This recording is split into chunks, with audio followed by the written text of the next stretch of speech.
assessment, and ATAL feedback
Good morning all. We will be starting in 5 minutes.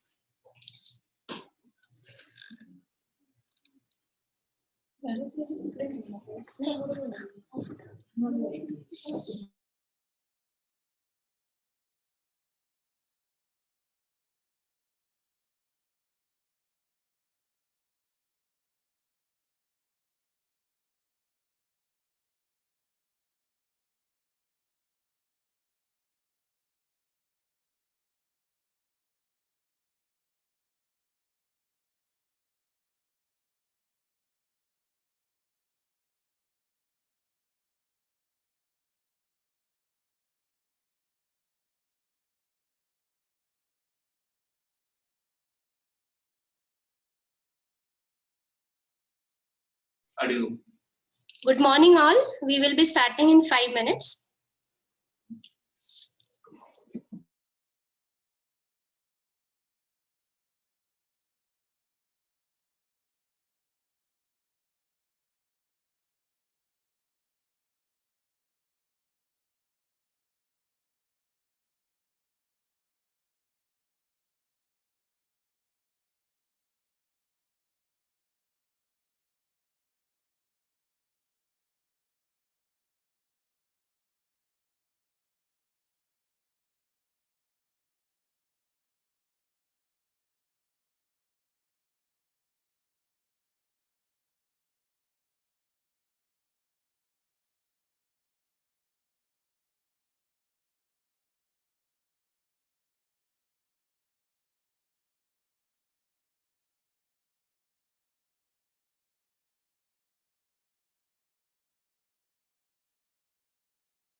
Hello.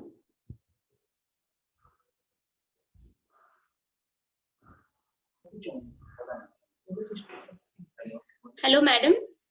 Yes. Good morning, ma'am. Can you see me? Can you hear me? Yes, ma'am. Okay, let me check the video also. Sure, ma'am. Yes, am I seen?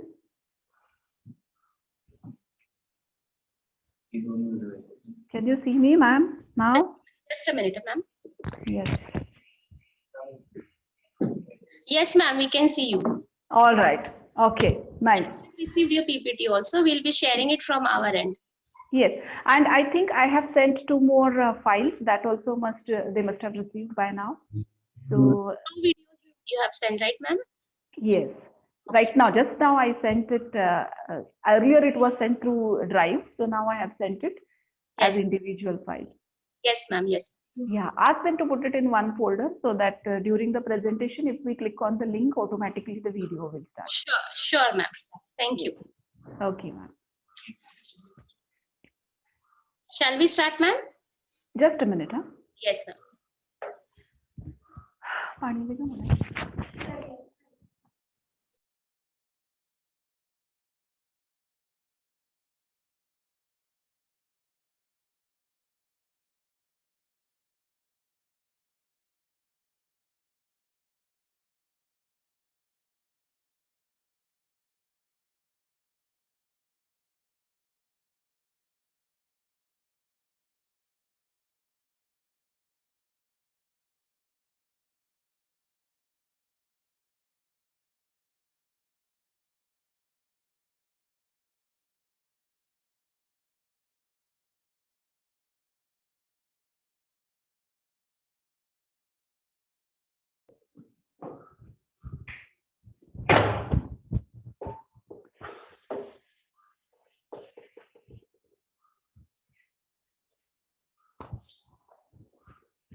Yes, ma'am.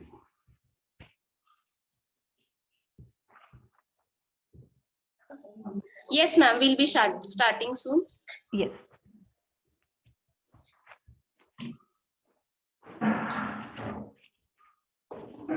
Just adjusting the view. Perfect. Yes. I think this is the last day.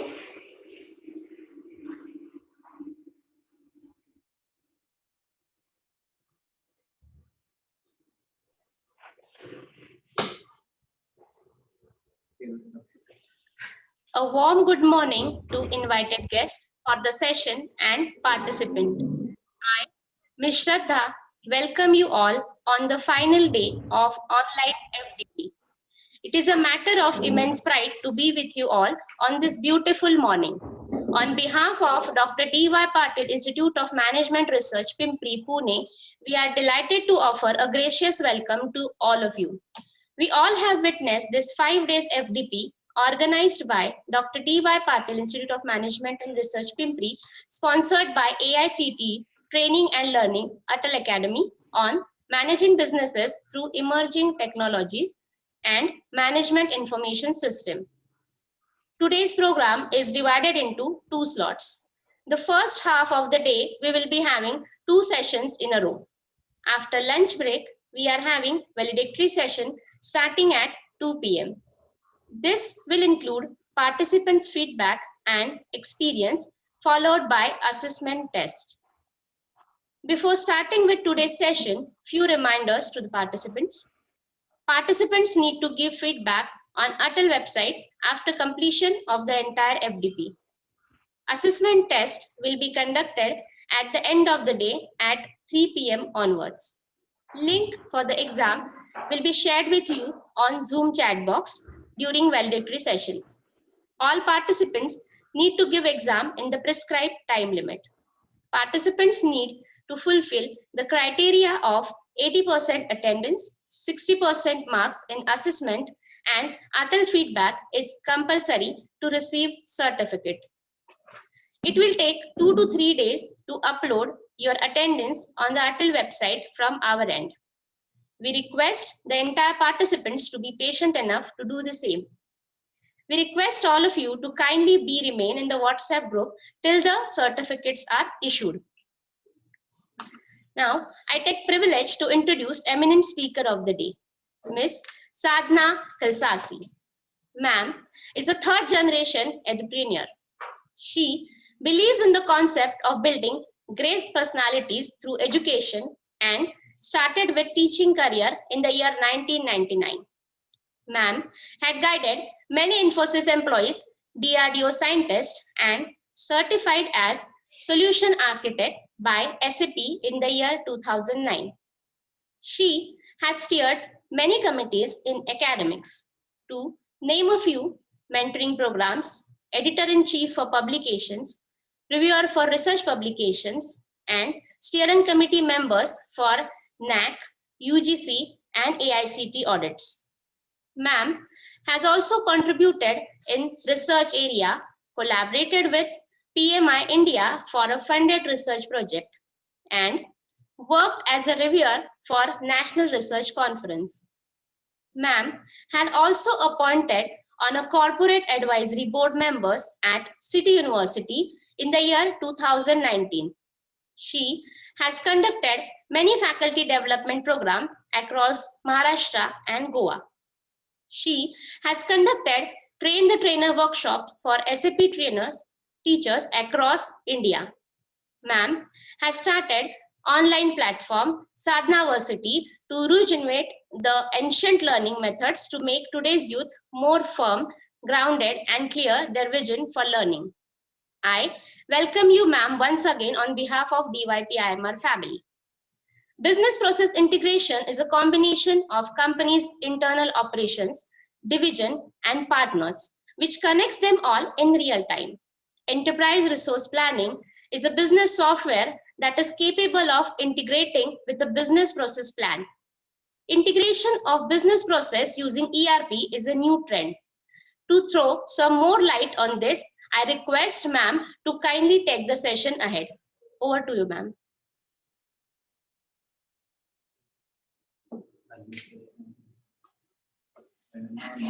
Ma'am, kindly unmute yourself. Yes, thank you so much, ma'am, for this introduction of myself and the topic. Hope I'm audible to everybody.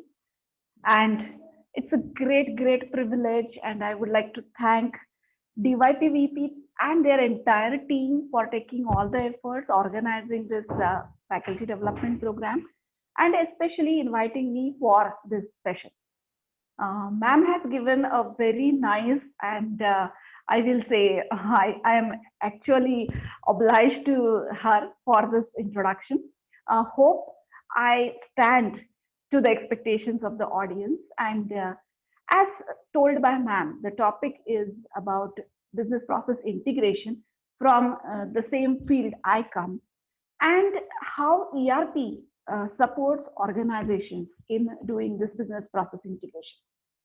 Well, in the beginning itself, let me tell everybody that I have certain takeaways planned for all of you. So the first takeaway that I have planned is you all will be able to get an introduction about what is this field of business process integration, how organizations need to do business process integration. If they don't do it, then what are the difficulties that they face? So the first takeaway will be knowing everything about BPI. Also, the second takeaway that I have planned for all of you is you should be able to take it to the classroom in your own ways, irrespective of the subject that you are teaching right now. I'm sure that there is an audience which is a combination of business subjects, business management subjects, as well as technology subjects. When I say technology, some of you must be coming from computer science, IT backgrounds also. So we will be discussing some part of IT technology also. Majority of the discussion will be about the business processes and the stuff which is a techno-functional in nature. Multidisciplinary is the word that everybody is talking in education today, and exactly our session will be a multidisciplinary session. Hope you all will like it. Now, if you have any other expectations from this session, which is going to be for around 60 minutes to 75 minutes, I would like you to unmute and say your expectation, which is other than what I have stated and ma'am has also mentioned in the beginning. I wait for a minute. If you have any other expectation which you would like me to talk in this session, please talk about it right now.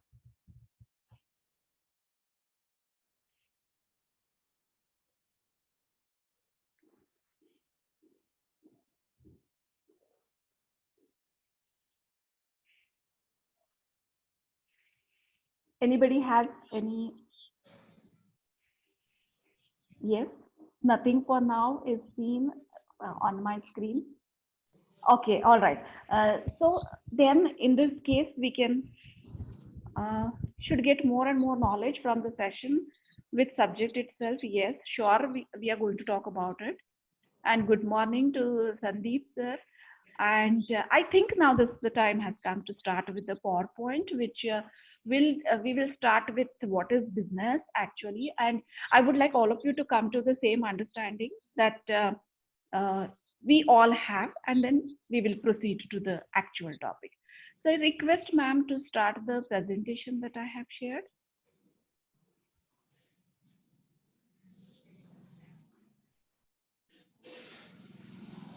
All right.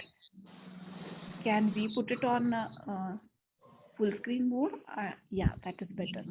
So we will be talking about business process integration and ERP as a tool, as a software tool, which helps organizations doing business process integration. All right, the next slide.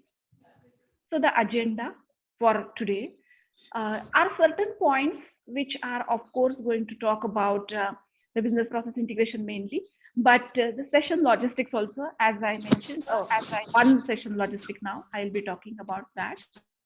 And then BPI, of course, ERP, of course. There are two more concepts which are related to business processes, and one is business process management and business process re-engineering. That also we will touch upon. And the last point is, in this COVID situation, because of which we are meeting online today, what are the changes in the business processes that you see? And this is very common to see the changed business processes. We'll see a couple of examples, which are very popular case studies, which has adopted the business process change because of COVID. So with that, and also I would like to include some art technology in this talk to conclude the session. All right, so let us start with the first slide. My introduction is already given fantastically by ma'am, but just to support all that, I have compiled some pictures. There are, I think we can click the next one and next one also, so that there are 3 pictures which can be seen, and all of them are related to business process integration, of course.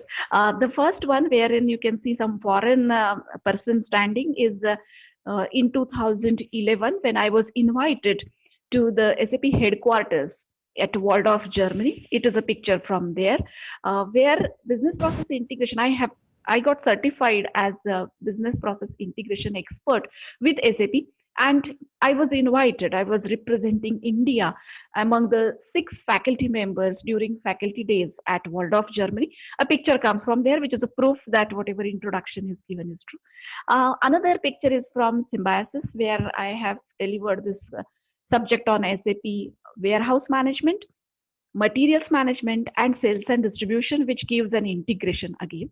And the third pick is from Seed Infotech, wherein I was working as a freelance trainer, and I did around 80 batches of business process integration for them.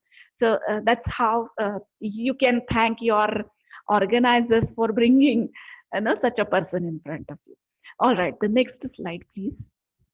Yeah, session logistics, I mean, yes, we know that how we should be conducting ourselves during the session, but there are some expectations.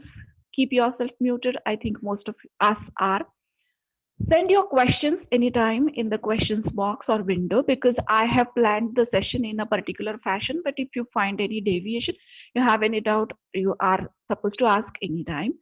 Send your answers. If I am asking a question, you may send the answers in chat window. Why I'm saying in the chat window is because I will be able to see it on the spot. And then unmute only when you feel that you're not heard, I mean to say, when I did not answer your question and you still have a valid question, please unmute and ask. Next slide, please.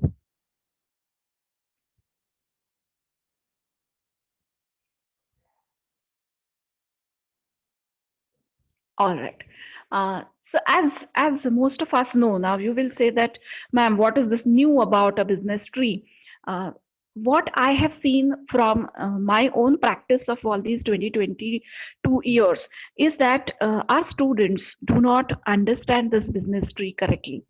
So this is the way we should ask our students to look at any business when they would like to join an internship company or they would like to join a company as for a job. So business as an entity which is registered according to the laws of a country has got a lot of business functions. Remember the principles and practices of management, a subject that we all know that it is there in MBA first semester. So in that we teach that there are typically 6 business functions, staffing, controlling, and all those of them. So they are a they are the integral part of every business, but that's not all that it has. Each of the business function is further divided into a lot of business processes, and each of the business process is another set of activities, and each activity has certain tasks in uh, in the activity. The tasks need to be completed. Who does the tasks? So we have people, we have departments who will be doing the tasks. So certain roles and responsibilities will be assigned to people, and they will be taking care of the tasks. And that way, if we traverse upwards, then the business process will be executed, and that's how the business runs basically. What I feel is that our students lack this entire end to end understanding, and we, whenever we get a chance, we should be talking about this business tree to the with our students. So I'm sharing this business tree wherein also we can add technology to it. So the tasks in today's business are most of the times done using information technology, softwares, or maybe devices are there, internet connectivity is required. So we can add some more layers. You are free to change, you're free to extend this template, but whenever possible, please do say it to your students, as they lack this understanding of the business. They just see the business from the sales perspective, they may see it from the production or manufacturing perspective. So we should be telling them that a business is basically a complete tree which has people, departments, activities, functions, and then actual the entity called as a business. All right, let's move to the next slide now. So some of the without even going into the details of what is a business process, I'm just giving some examples here. As you can see it on your screens, there are certain business functions, and then there are business processes that I have listed. Let us not go into the details. As I said, we are going to look at each one of the definition and everything, but we need to say this to our students that they should be able to understand the various business processes. We can give them an example from their day-to-day life also. We can ask them, how do you remember your friend's birthday? So it is through technology these days. They have to look at Facebook or they have to look at Instagram to remember the birthdays. So, there are small, small activities that even a person does, like a business. And through that, we can also discuss the business process examples with our students. So every business function typically has these business processes, and it defines the scope of every business function also. So the scope will change as the organization changes. So we know that, for example, sales and service is clubbed together in many of the organizations. We also know that R&D might be a separate function in some businesses which require it. So there will be changes in the business functions and the activities done inside a business function. But if we know, if the students understand that they have to look at a business in the perspective of business functions and processes, they will be able to adapt themselves in a better fashion when they start working on a job or when they start doing an internship. So with that, we can give some examples and explain the students that business function, business process relationship goes like this. The next slide, please. So Whenever we are talking about business functions and processes, it is not only about manufacturing organization, which will be having marketing, sales, and then production, and then all these things. There are a lot of domains. And domains, you can take any example out of this. There is education domain also, sports domain also, which I have not included on this slide.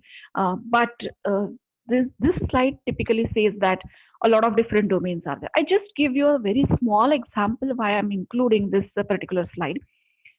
Let's take an example of education domain itself. Do you call your students as customers? No, we call them as students only. But the same student, when is going to go for a telecom domain company, that student will be called as a customer. The same student, touch wood, but if gets infected by COVID and then gets admitted in a hospital, will be called as a patient and not a student. So what we are trying to say in this particular slide is that there are various domains in which companies are registered, and the terminology of each of the domain is very different, which one needs to understand. Also, along with the terminology, there is business processes which will change. Business processes in education are not the same as business processes in telecom and maybe in defense and etc. So banking, financial, insurance domain, if you see, it is having stringent restrictions on usage of the software also, or the privacy security is very stringent in case of these domains. It is not the same stringent when it comes to maybe railway reservation systems or attendance or admissions or etc. in academics. So we would like to stress that there are various domains which have various different terminologies and their business processes do change. And hence, typically, when we come from an ERP domain, suggest our students that stick to a domain for 2 to 3 implementations, or stick to a domain, and you may change companies, but then if you are into banking and finance, remain in banking and finance for some time. If you are in retail, then stay in retail. You may change companies. So that gives them an advantage about understanding the business processes and accordingly behave in the organization. So two things mainly: terminology is different, business processes are different in case of various domains. This is setting a background for the next slide. Next slide, please. All right. So I have been talking about business functions, and we know that there are functions of a business which then have activities, which then have processes in each one of them. For example, let us take just marketing as a function, and in that we all know that we start with market research. Then we have 4 P's of marketing, and then you will be doing the targeting, etc. And then once the customer or you will have the contacts who will get converted to prospects, who will get converted to leads, and then once they are ready to become ready to pay for the services or products that you are selling, then is where the customer is born, and from there the sales function will start. So every business function will have a scope and a set of activities. We are going to watch what is a business process. Instead of me talking, we're going to watch this video. Hope it goes perfectly. Let's watch this video.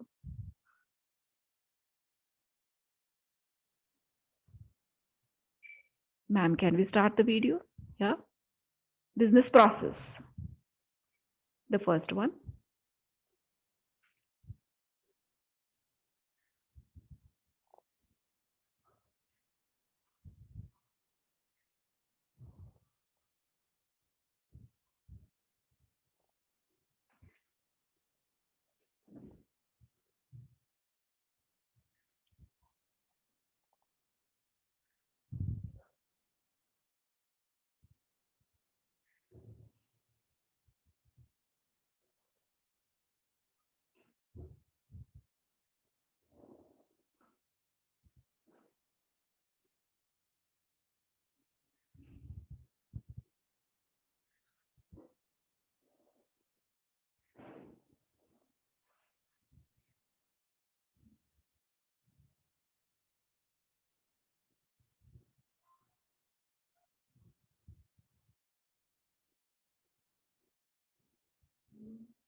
Are we able to start the video, ma'am?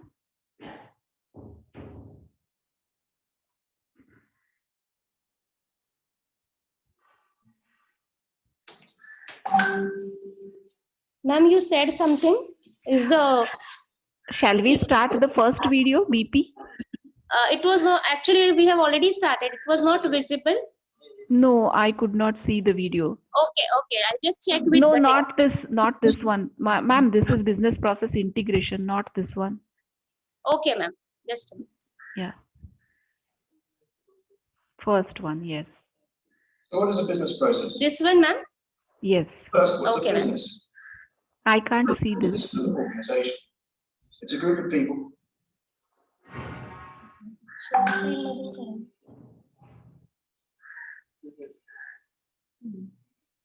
Although Yes. coordinate their works. Fantastic. First, what's a business? At root, a business is an organization. It's a group of people that coordinate their work to create value. Now, there are few things of any worth created by a single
follow, depending on the outcome.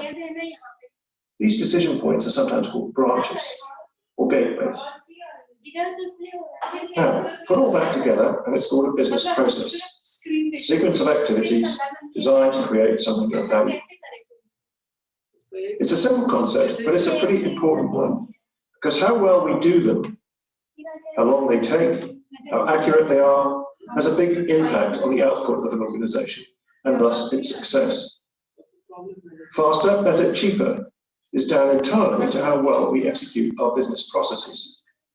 Now, this was a very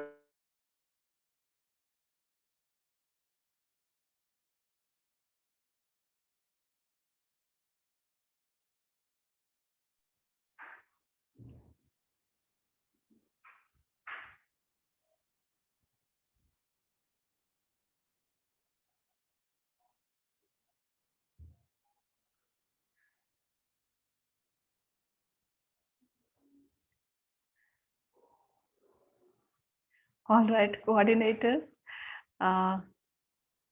We may share the video with the participants later. Some of them were not able to hear. That's what I could see on the screen and in the comments. Ma'am, can Yes. you share your PPT also with the coordinators so that they can share with us? Yes, sure, no issues. Thank you We so much, can, ma'am. yeah, all right. Okay, and thanks for bearing with me, even if you were not able to listen to the video.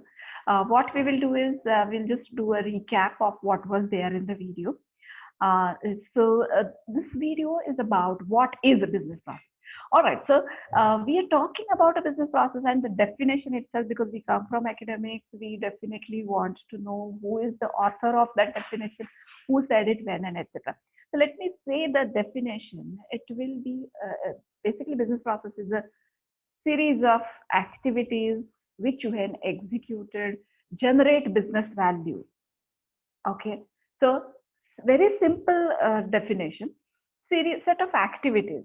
So there will be certain activities that will be done in the business by different people, which will generate business value. Now you say, what kind of business value, ma'am? It can be tangible, intangible. It can be as simple as creating a new candidate in the admission system, right? We have contacts, and we are asking the contacts during admissions process to register with our institute, with our admissions software. So that there we are creating an MBA aspirant or BE aspirant or things like this. So we are generating value to the business in that way. Or it can be a completely intangible value that you are generating. So for example, maybe the brand value that is being increased can also be the end results of a particular business process. So business process is a set of activities which when executed. Now, this, I should stress the second important aspect of a business process is that they are not stable. They are not static in nature. They are not something which are SOPs written once and kept aside.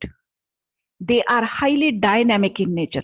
Business processes are dynamic in nature and they do change.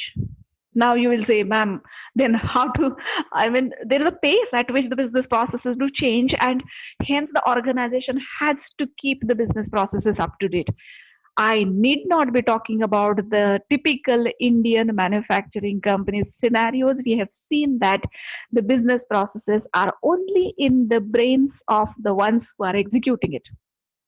Let me give you a small example. Somebody is sitting in purchasing department of Tata Motors, and this person is sitting there for around 20 years, and now suddenly somebody from Eicher who is having 10 years of experience joins Tata Motors in the same purchasing department. Now see the difference. Although purchasing processes in Tata Motors are very stable, this person who is the in charge for purchasing is working there for from 20-25 years. But when he sees that this Eicher person says, sir, why don't we do the purchasing like this? I mean, if you are purchasing against contract, he may say that let's not go for a contract every time, because contract is taking a lot of time, and for certain purchases which are only one time purchases, we are not going for contracts. Of course, for one time purchases we don't go for contracts, but I'm saying you this example that the Aisher person, when is giving a suggestion, if the suggestion is good for the business is going to accept this suggestion. Now, what will happen to the business process? Just imagine yourself that how many of you have left your job in some other institute and joined DYP? Now, when you are joining DYP, you carry all the best practices that you were executing in various different institutes, in various different capacities and roles. Now, you will be bringing those best practices in DYP. And we at DYP are going to get benefited if they are actually going to be helpful. And that's how the business processes do evolve. And that's how the business processes are dynamic in nature. And that's how it becomes very difficult for companies to keep an up-to-date set of business processes. It is very ideal to expect that all the business processes are kept up to date, and hence business processes are very important to the organization, because many organizations will have similar business processes, but they do differ in the implementation. Now you will say, what is this that I'm saying? I'm saying that admissions process is there everywhere. In Pune, if you are considering this example, we have DYPIMR set of institutes, we have Symbiosis set of institutes, and we have, for example, Indira institutes. Each one of them are doing their admissions process. So it's a business process which is admissions. But now you can relate very well that everywhere the business process of admissions is executed differently. You may make 3 calls before even registration. Somebody will say that registrations will come automatically. I need not contact anybody. I will contact only after that candidate has filled the admissions form. Or maybe somebody is doing GD and PI, personal interaction, both. Somebody is saying that I will give a quiz and I'm done. Somebody gives psychometric test also. So there are a lot of different steps that will be there. So that means business process label will be the same, name will be the same, more or less activities will be the same, labels will be the same, but the changes will be there in the execution of the business processes, and hence business processes are called as the unique selling point or USP of an organization. I can, if DYP is saying that a PGDM course is for 9 lakh rupees, if somebody else is saying that PGDM program is having fees of 20 lakhs, somebody else is saying that we will keep it at 6 lakhs. Why is this impact on the finance changing? Is certainly because of the business process. The way the business processes are executed, the way the business processes are maintained, their sequence, everything is very unique, highly unique to the organization, and hence the importance is to the business process. Just imagine if you do not know how is the business processes at your organization running, you cannot generate value. See, we all are faculty members and we all are contributing to our organizations. We also have to generate value to the organization. If we are not generating value to the organization, then there are ratings, there are prizes for us also, which are going to get significantly. For any employee or for any entrepreneur to work effectively in the business environment needs to know the business processes. That's the reason we are handed over HR manual. When we enter an organization, during the first few days, we are given an induction. So why are all these things given to us? Is to understand the business processes, which are very, very unique to the organization. All right. So in the video also, we were more or less talking about the same, the business processes, the roles that are assigned, and we specialize people in carrying out certain activities. And that's how we reduce the costs of executing these activities, tasks. And that's how we can be competitive in the market. Indirectly, we are contributing to the finances also. Directly, we are affecting and contributing to the prices, in turn, the customers, only through the set of business processes that we have adopted. So please remember that business processes are dynamic in nature. They will change over a period of time and they will be changing for the better of the business. Business process changes are always welcome by the management.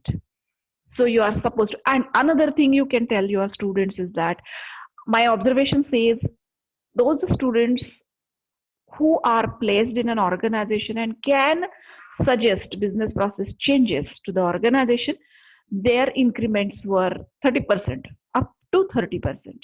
Those who cannot suggest changes to the business process, those who do not have clear understanding of the business process, their increments were lesser. Students, I'm saying, I'm not talking about you and me. We are teachers, we are already employed. I'm not talking about us. I'm talking about our students. So why you should be stressing that business processes should be understood clearly is because their increments, their salaries directly depend on their understanding of the business process. That is why we are discussing this particular topic today. Let's move to the next slide now.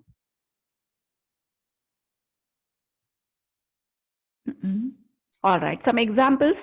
Admissions is, of course, a business process. In introduction of a new product to a market, of course, recruiting an employee, adopting a pet. So for a person, I'm saying, adopting a pet can also be a set of activities, and hence set of activities are called as a business process. Here it is not a business registered according to laws of the country, but then for a person, this can be a process. Buying a new mobile, because most of the time students can relate to this example very well. They know how to buy a mobile. They go and they do surveys, and then they ask their friends and etc. Learning to play a new instrument is itself a process, and preparing for NBA self-study report I have included explicitly for our today's discussion. That is the reason behind this is I have seen throughout my experience of 22 years that whenever it is MBA audit that is coming up, see, anytime there is an audit, auditors ask for reports because audits happen on reports. Process audits also ask us to bring some reports, which will be, certified. And then they say that, yes, you are certified, NAC certifications, NBA certifications. We have to generate reports. Reports come from where? Reports come from the information that we have stored. Information comes from where? Information is generated as the output of execution of business processes. These two, ERP and business process integration, are too tightly coupled because of this. From where is the NAC self-study report coming or the NBA self-study report coming? It is coming from the information that you have generated, stored, and now retrieving in the form of reports. Are you understanding? And who doesn't know the struggle that we go through? I have seen typically when I was working at Symbiosis and we did not have the research culture way back in 2008. 9, we were majorly focusing on management development programs and etc. We did not have the research information system in place until 2010. So in 2010 beginning, when we started to include research information system, hundreds of, I mean, not hundreds, but then tens of times it was asked, did you present a paper anywhere? What was the conference? Is it that I'm going too slow, so somebody is going through the slides at a fast pace? 11:15. I think I have another half an hour. Ma'am, please notify me if I'm going too slow, if it is too boring. Anything of that sort? Any feedback? Quick feedback? No, no, ma'am. It's going smoothly. No, please continue. Please continue. All right. No issues. All right. So we were asked 10 times that what is the research, and did you travel? Were you on a travel allowance? How much was the expense, and etc. This information storage was becoming hectic. People will say that, oh no, I don't want to go and present anywhere just because I have to maintain all this information and get approvals, and the processes were not in place. Are you getting it? When processes are not in place, it's a big struggle to complete this kind of reports. And hence, we all at various institutes are now becoming very, very streamlined with respect to our business processes. But I'm still sure that we may not have seen the integrated approach, which at the end of this session today, you will be able to see the integrated approach of all the business processes. And when the management asks us to maintain some information, why are they asking us to do that? We'll be clear at the end of this particular discussion. All right, so let's move to the next slide now. So the next slide is talking about business process integration. My favorite video it is. Hope it is listened by everyone. Even if you are not able to listen, do not worry. The animation itself is so self-explanatory. You will remember how, you will know how different departments work together and why business process integration is important. Let's start this video now. Business process integration video.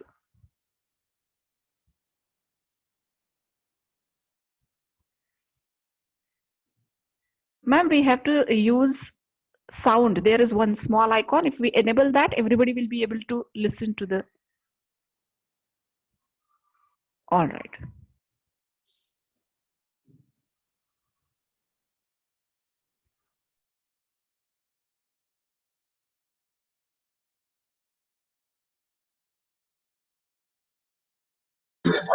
To check the availability of the product. In this case, the product is out of stock. The sales team approaches the production planning department to manufacture the product. The production planning team checks with the inventory department for availability of raw material. If raw material is not available within the inventory, the production planning team buys the raw material from the vendors. Then production planning forwards the raw materials to the shop floor execution for actual production. Once ready, the shop floor team forwards the goods to the sales team, who in turn deliver it to the client. The sales team updates the finance department with revenue generated by the sale of the product. The production planning team updates the finance department with payments to be made to different vendors for raw materials. All departments approach HR for any human resource related issue. That is the typical business process of any manufacturing company. Some key inferences one could derive from the scenario would be a typical enterprise has many departments or business units.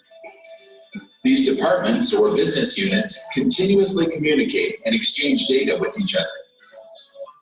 The success of any organization lies in its effective communication and data exchange within these departments, as well as associated third parties such as vendors, outsources, and customers. Based on the manners in which communication and data exchange is managed, enterprise software systems can be broadly classified as decentralized systems or centralized systems, which are also called ERP. Let's look at decentralized systems first. In a company with a decentralized system of data management, data is maintained locally at the individual departments. Departments do not have access to information or data of other departments. To identify the problems arising from decentralized enterprise management systems, let's look at the same business process again. The customer approaches the sales team for a product, but this time he needs the product on an urgent basis. The sales team do not have real-time information access to the product's inventory. So they approach the inventory department to check the availability of the product. This process takes time and the customer chooses another vendor, leading to loss of revenue and customer dissatisfaction. Now suppose the product is out of stock and the sales team approaches the production planning team to manufacture the product for future use. The production planning team checks the availability of the raw materials required. Raw material information is separately stored by production planning as well as the inventory department. Thus, data maintenance cost goes up. A particular raw material required to manufacture the product is available in the inventory, but according to the database of the production planning team, the raw material is out of stock. So they go ahead and buy the raw material. Thus, material as well as inventory costs go up. Once the raw material is available, the shop floor department suddenly realizes they are short of workers. They approach the HR, who in turn hire temporary employees at higher than market rates.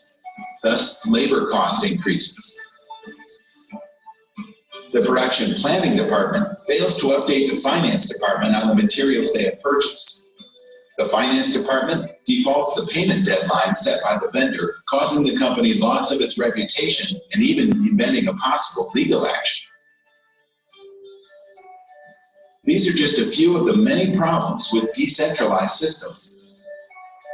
Some major problems with the decentralized system are numerous disparate information systems that are developed individually over time and are difficult to maintain.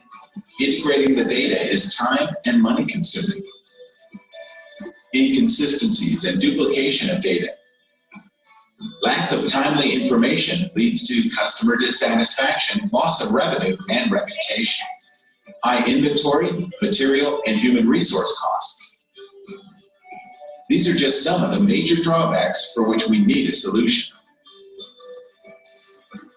Well, the solution lies in centralized systems, that is ERP.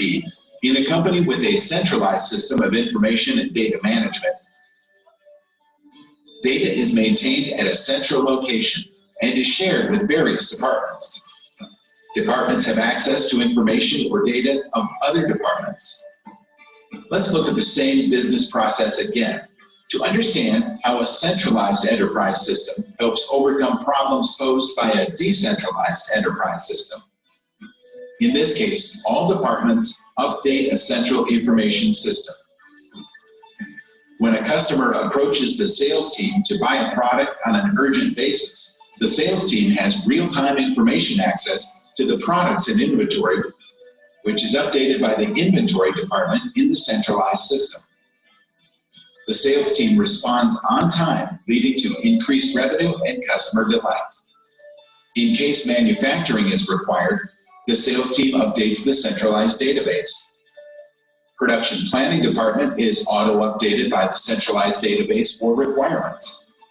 The production planning team checks the availability of the raw materials required via central database, which is updated by the inventory department. Thus, data duplication is avoided and accurate data is made available. The shop floor team updates their manpower status regularly in the central database, which can be accessed by the HR department. In case of a shortage of workforce, the HR team starts recruitment process with considerable lead time to hire a suitable candidate at market price. Thus, labor costs go down. Vendors can directly submit their invoices to the centralized enterprise system, which can be accessed by the finance department. Thus, payments are made on time and possible legal actions are avoided. The key benefits of the centralized system are: it eliminates the duplication, discontinuity, and redundancy in data. It provides information across departments in real time. It provides control over various business processes. It increases productivity, provides better inventory management, promotes quality, reduces material costs, allows for effective human resources management, and reduces overhead while boosting profits. Better customer interaction, increased throughput, and improved customer service. Hence, a centralized enterprise management system is required. SAP is a centralized enterprise management system, also known as Enterprise Resource We Planning. can stop the video. The very basic question is, why Enterprise Resource Planning, also called? Yeah, fantastic. I hope everybody was able to hear. And that's one of the video which is showing you the link between business processes and the software called ERP, which is basically the integration of all the information that is produced as the execution of business processes. And so after going through this video, we can say that business processes cross-cut departments. All right, business processes cross-cut departments.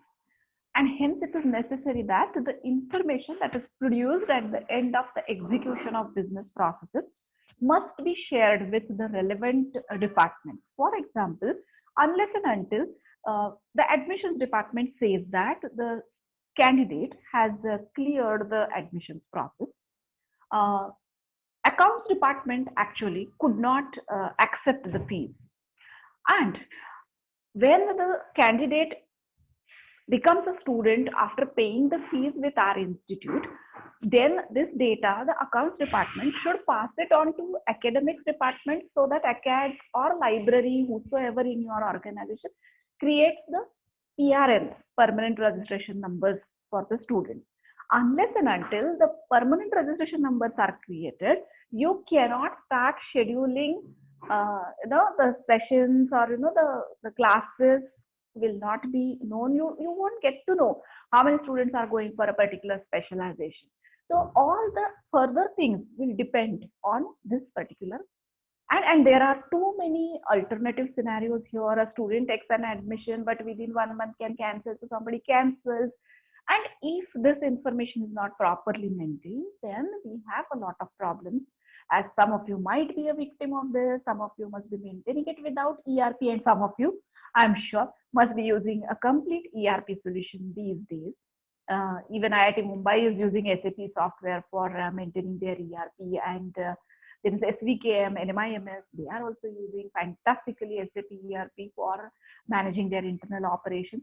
So if you are using it, that is the best thing. But if you are not using it, then at least now you will understand that if accounts department doesn't say that how many people have completely paid the fees or required the fees, then academics cannot start. So, there are eligibility is there, and also all these business processes are actually integrated in nature, and that needs to be respected.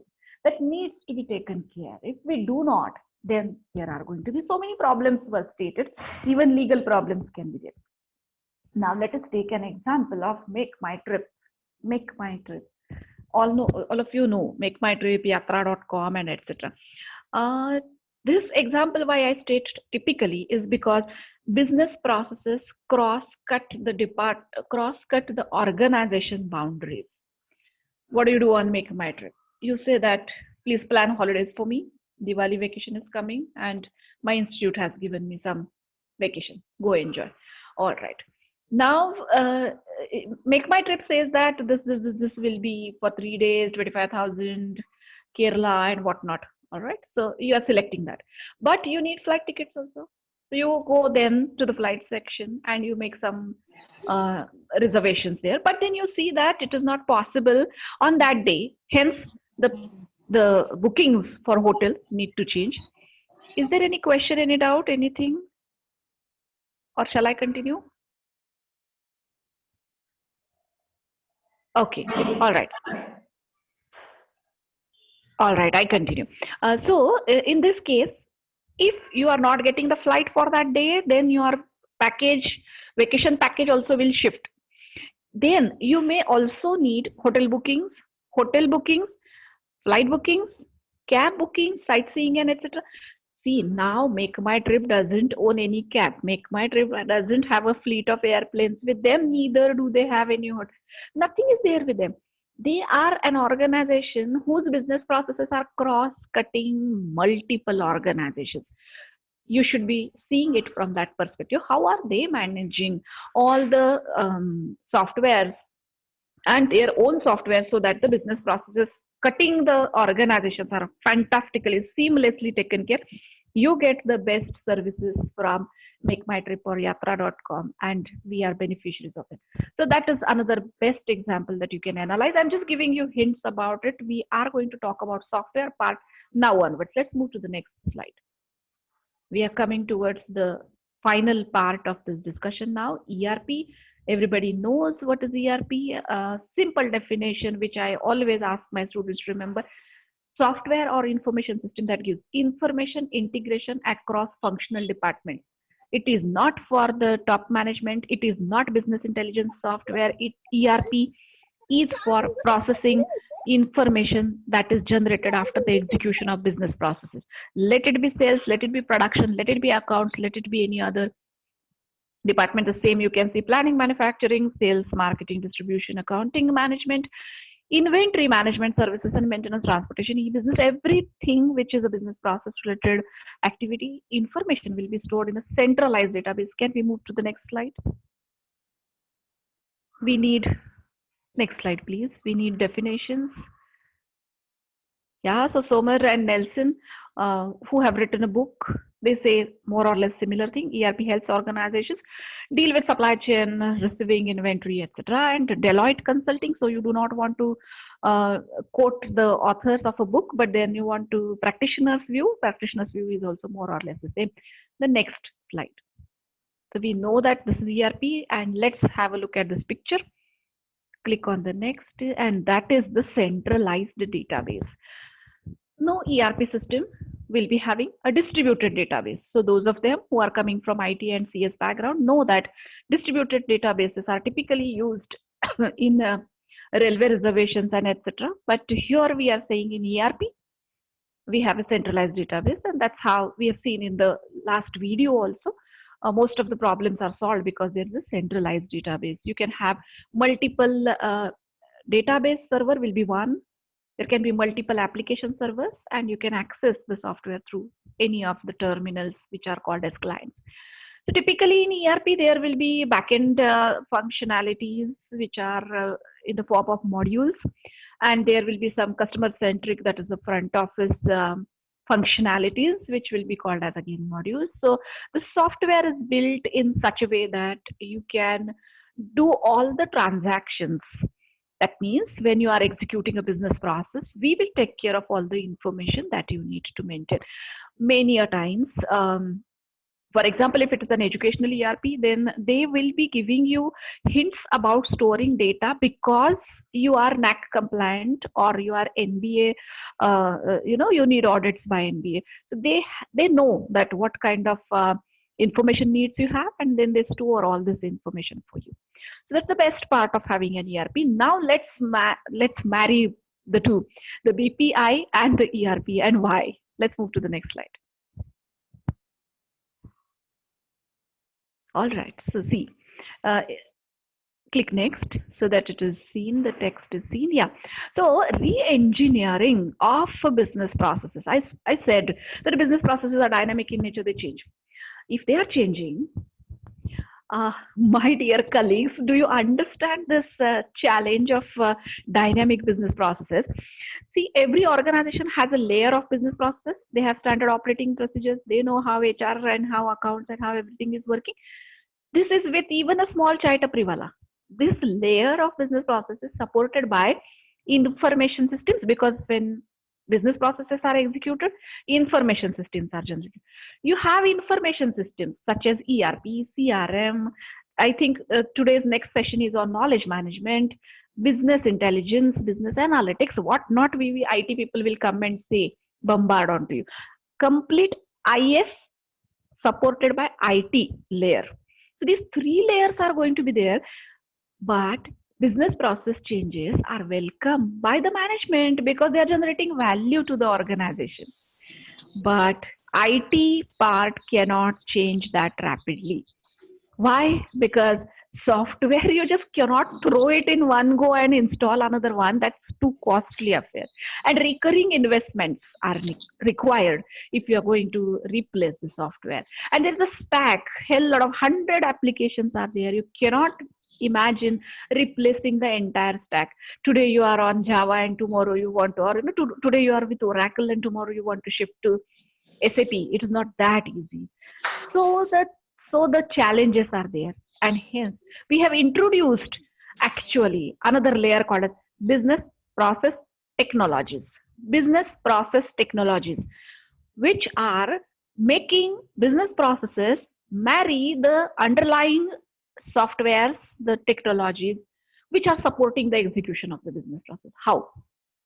So we say that anyway, when you are going to adopt a software such as ERP, then you first of all check the business processes that you have. If you want to re-engineer them, this is the right time. So we say re-engineer processes before going for ERP. In your organization, you are going for an ERP, check first of all, are the admissions processes foolproof? Can you think of 5 years down the line and set the business processes today? That will be the best thing. So re-engineer the existing business processes before going for ERP, the next one. But ma'am, they will change. So if you say that they will change, okay, I have the second option. Second option is, once we click, it will come in front of us. During the ERP implementation also, we can re-engineer the processes. Re-engineer during implementation. So during implementation, there are consultants who are going to come. They will tell you that this is the standard process. Please accept it. In your admissions process, you should verify the candidate before you offer them admission letter, not after, isn't it? So they will be telling you certain changes and you can accommodate. Next, click next. Then re-engineer after implementing, and continuous re-engineering. So continuous re-engineering is when you have implemented ERP, it's not the end of the changes. Changes will still be there. So continuously you will have to improve. But why ERP now? Because it is one thing centralized. So one change that you make is broadcasted to everybody. Everybody is seeing the same information. That is the main thing. So even if you have added, for example, let me share another example. Sales, you are in sales now, and there is a salesman who is allowed to take orders from customers up to 10 lakh rupees only. Just imagine there comes an order of 1 crore.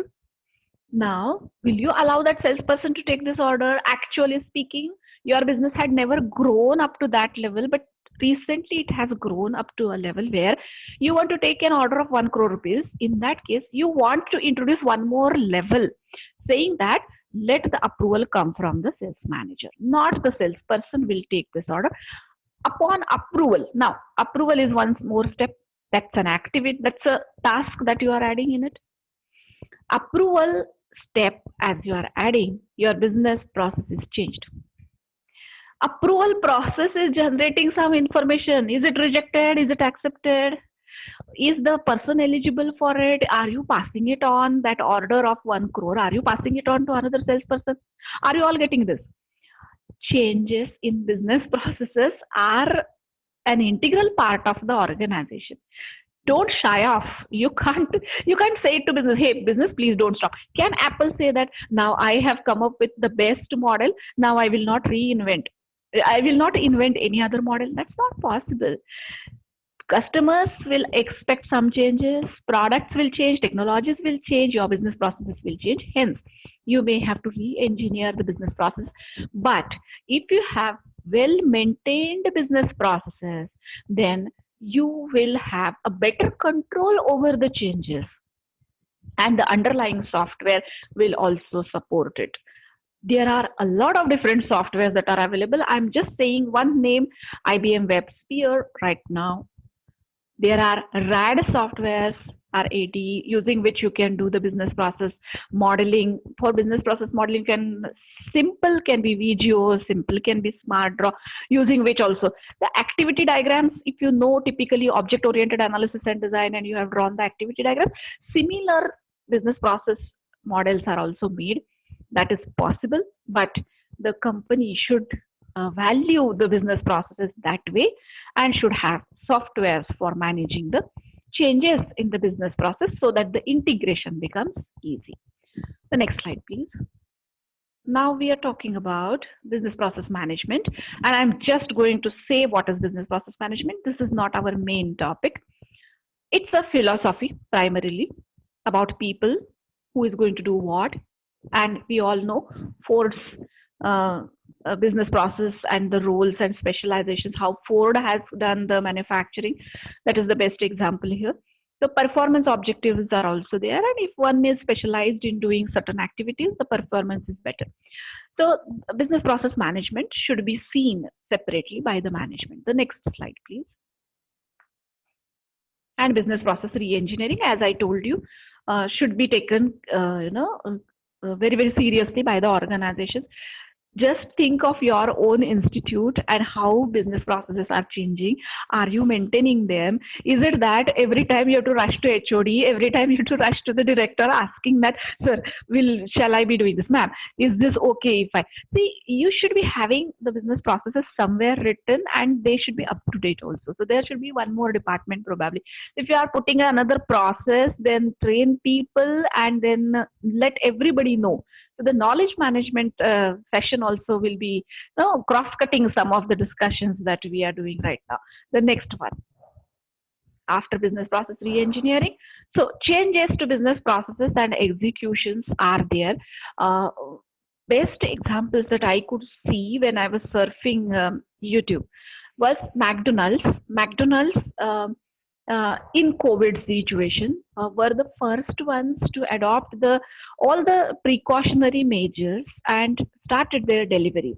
They had cut down on their menu in certain regions, and we all know that we were relying first during COVID or after COVID on MACD, because we were knowing that the process will be foolproof. The deliveries, which they say contactless delivery, that was the word that they had started. So I have taken that example, and another one to my surprise was SBI.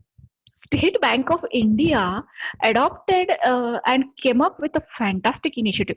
I feel that we should be visiting, but it is already 11:42 according to me. So I will ask ma'am please to give us either some more time, or I leave it to you all. You can watch it. I have said what is there in these two videos. Ma'am, it is up to you. So suggest us what to do.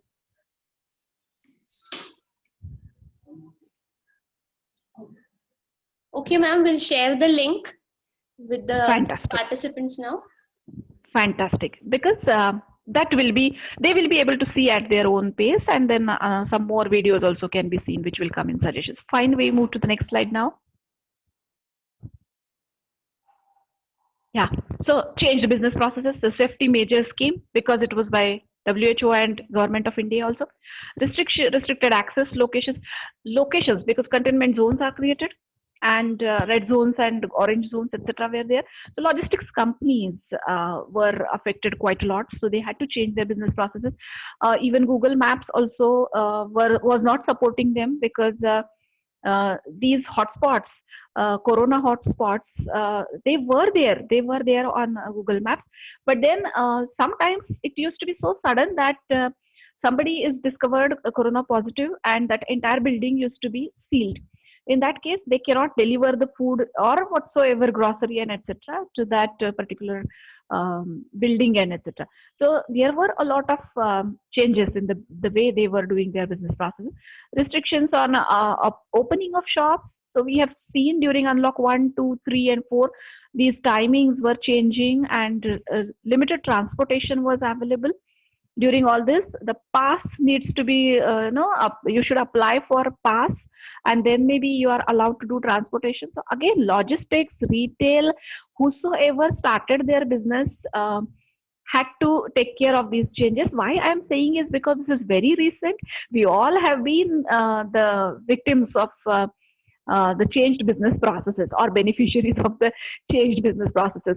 So work from home is another thing which I have included, because we all are again beneficiaries of it. If you ask me, I am the beneficiary of it, because this is very convenient. You see, I am connecting to so many people here, and there is hardly any disconnect when it comes to talking and interacting with like-minded people.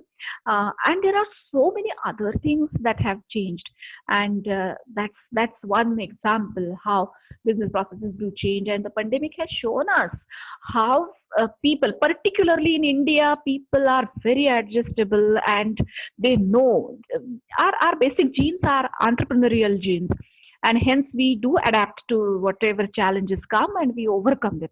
And that is through the business process that we have seen. The next slide. A changed execution of business processes is use of technology, internet, Wi-Fi, social media, work from home. It all started. We changed it. Multi-skilled employees. Nobody, school teachers I interacted with, they were not at all sure how to use Zoom. Even today in the morning, before starting the session, there was some hiccup. When I was sharing the files, they were sent through Drive, and I had not given them the permission to download it. So many things we are learning, and we are becoming multi-skilled employees or multi-skilled personalities. Getting passes for transport, as I said.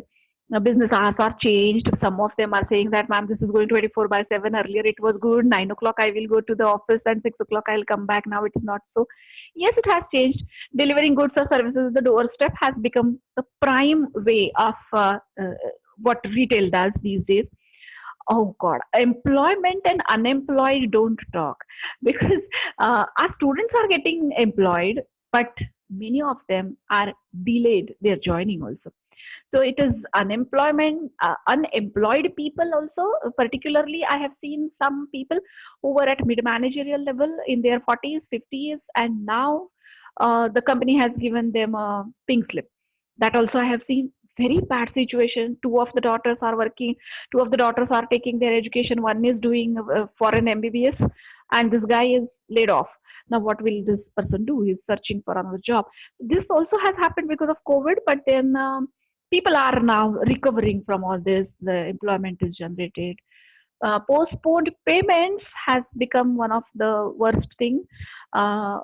Lots of complications are there, and people are saying that the finance domain says that for another 10 years the repercussions will be seen. So postponed payments has actually triggered a lot of things which we also will be facing in the coming years. It is not 1 or 2 days.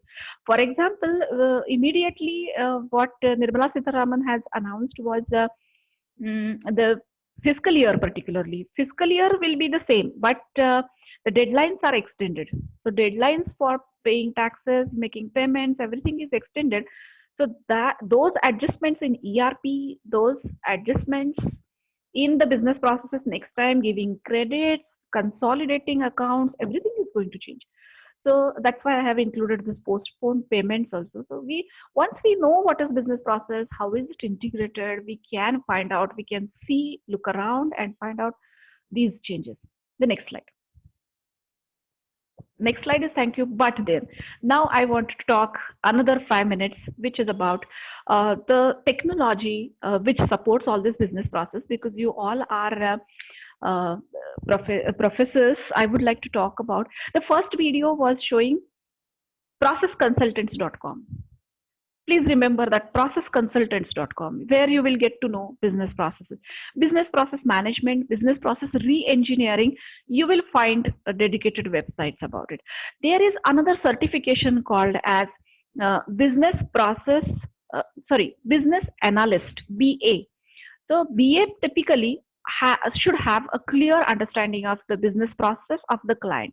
There is, like you have PMBOK, that is project management book of knowledge.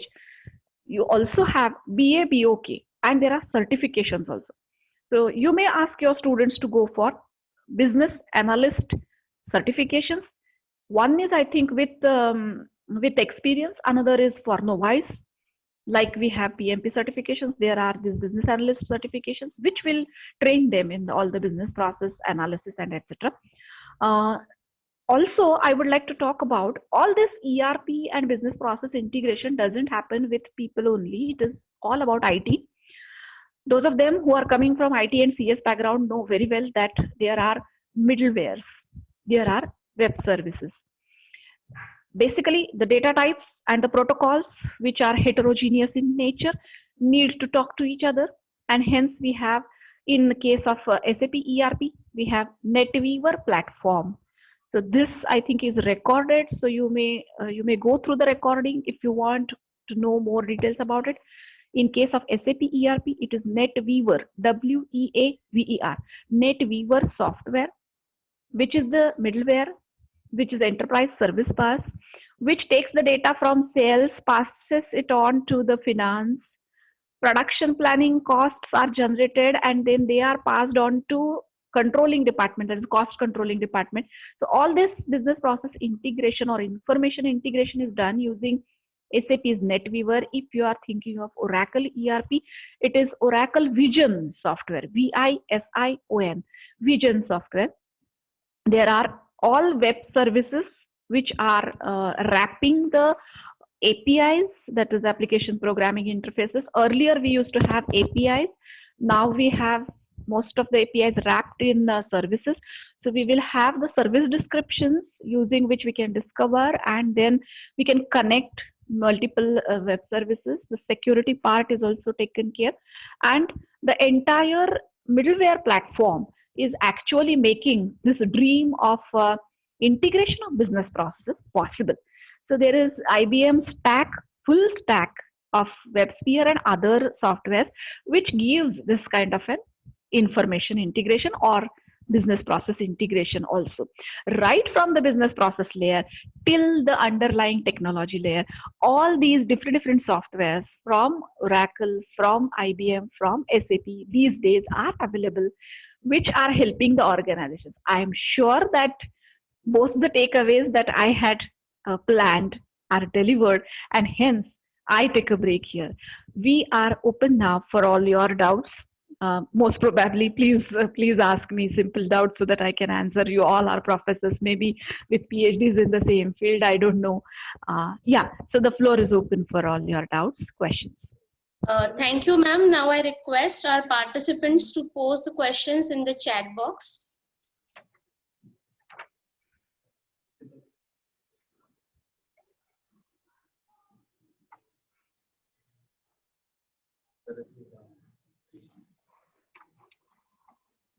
I request participants to post questions in the chat box. Ma'am, we have the first question with us. Okay. What are common ERP integration challenges? Yes. So basically, ERP is for the integration of business processes. And as I told, the first challenge comes when the business processes of the organization are not stable. There are, hell lot of challenges that come, and 50% of the ERP implementations do fail. Although I come from that ERP and SAP and typically all those things, I will not, show or throw false statistics. 50% of the ERP projects do fail. Challenges are multiple. First thing is that your organization is so new, the business processes are yet not stable. Don't go for ERP implementation. Your organization is stable, you can afford to go for ERP software, but you do not have a mentality to change. Your people are of the age 50 and above, they're not ready to change. Don't go for. So we say that there are actually, in case of ERP, there is ERP readiness index. It's another field of study. ERP readiness index. You will get the checklists and you will get the readiness index templates, doc files, PDFs on the internet now also if you are searching. All right. So ERP readiness of the organization needs to be checked. All the softwares are fantastic. Technologies are at, for help. But if we don't know how to use it, like in Java, if you are writing procedural code in PSVM, public static void main, what is the use of using Java? Same way, if we do not know how to use, if people are not disciplined enough to generate information, log the information at the right, ABB as an example, I can state. ABB is one of the best payer organization and they have their offices everywhere. One of the employees says that, Sadhana, please don't teach this SAP and all that. I say, why are you saying like that? It's a fantastic job that I'm doing. He says that SAP software is Ghatia software because, I'm so sorry to use this word, but that's how he says, because it stops me all the time. It says that get this approval, then only this will happen. You have not filled this, you have not clicked this checkbox, you cannot complete this process. Why is it stopping me every time? This software is not good. Actually speaking, software is good. What is not good is probably the implementation either or your understanding of the implementation, isn't it? So there are lots of challenges, but the major is with standard and stable business process. That's how I will answer. The next one.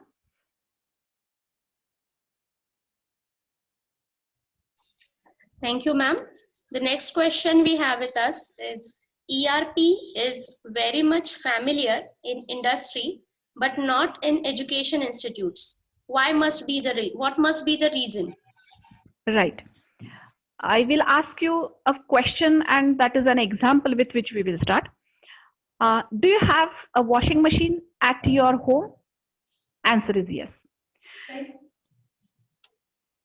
Do you have, just a minute, I have to take one break. Just 1 minute. Okay, ma'am.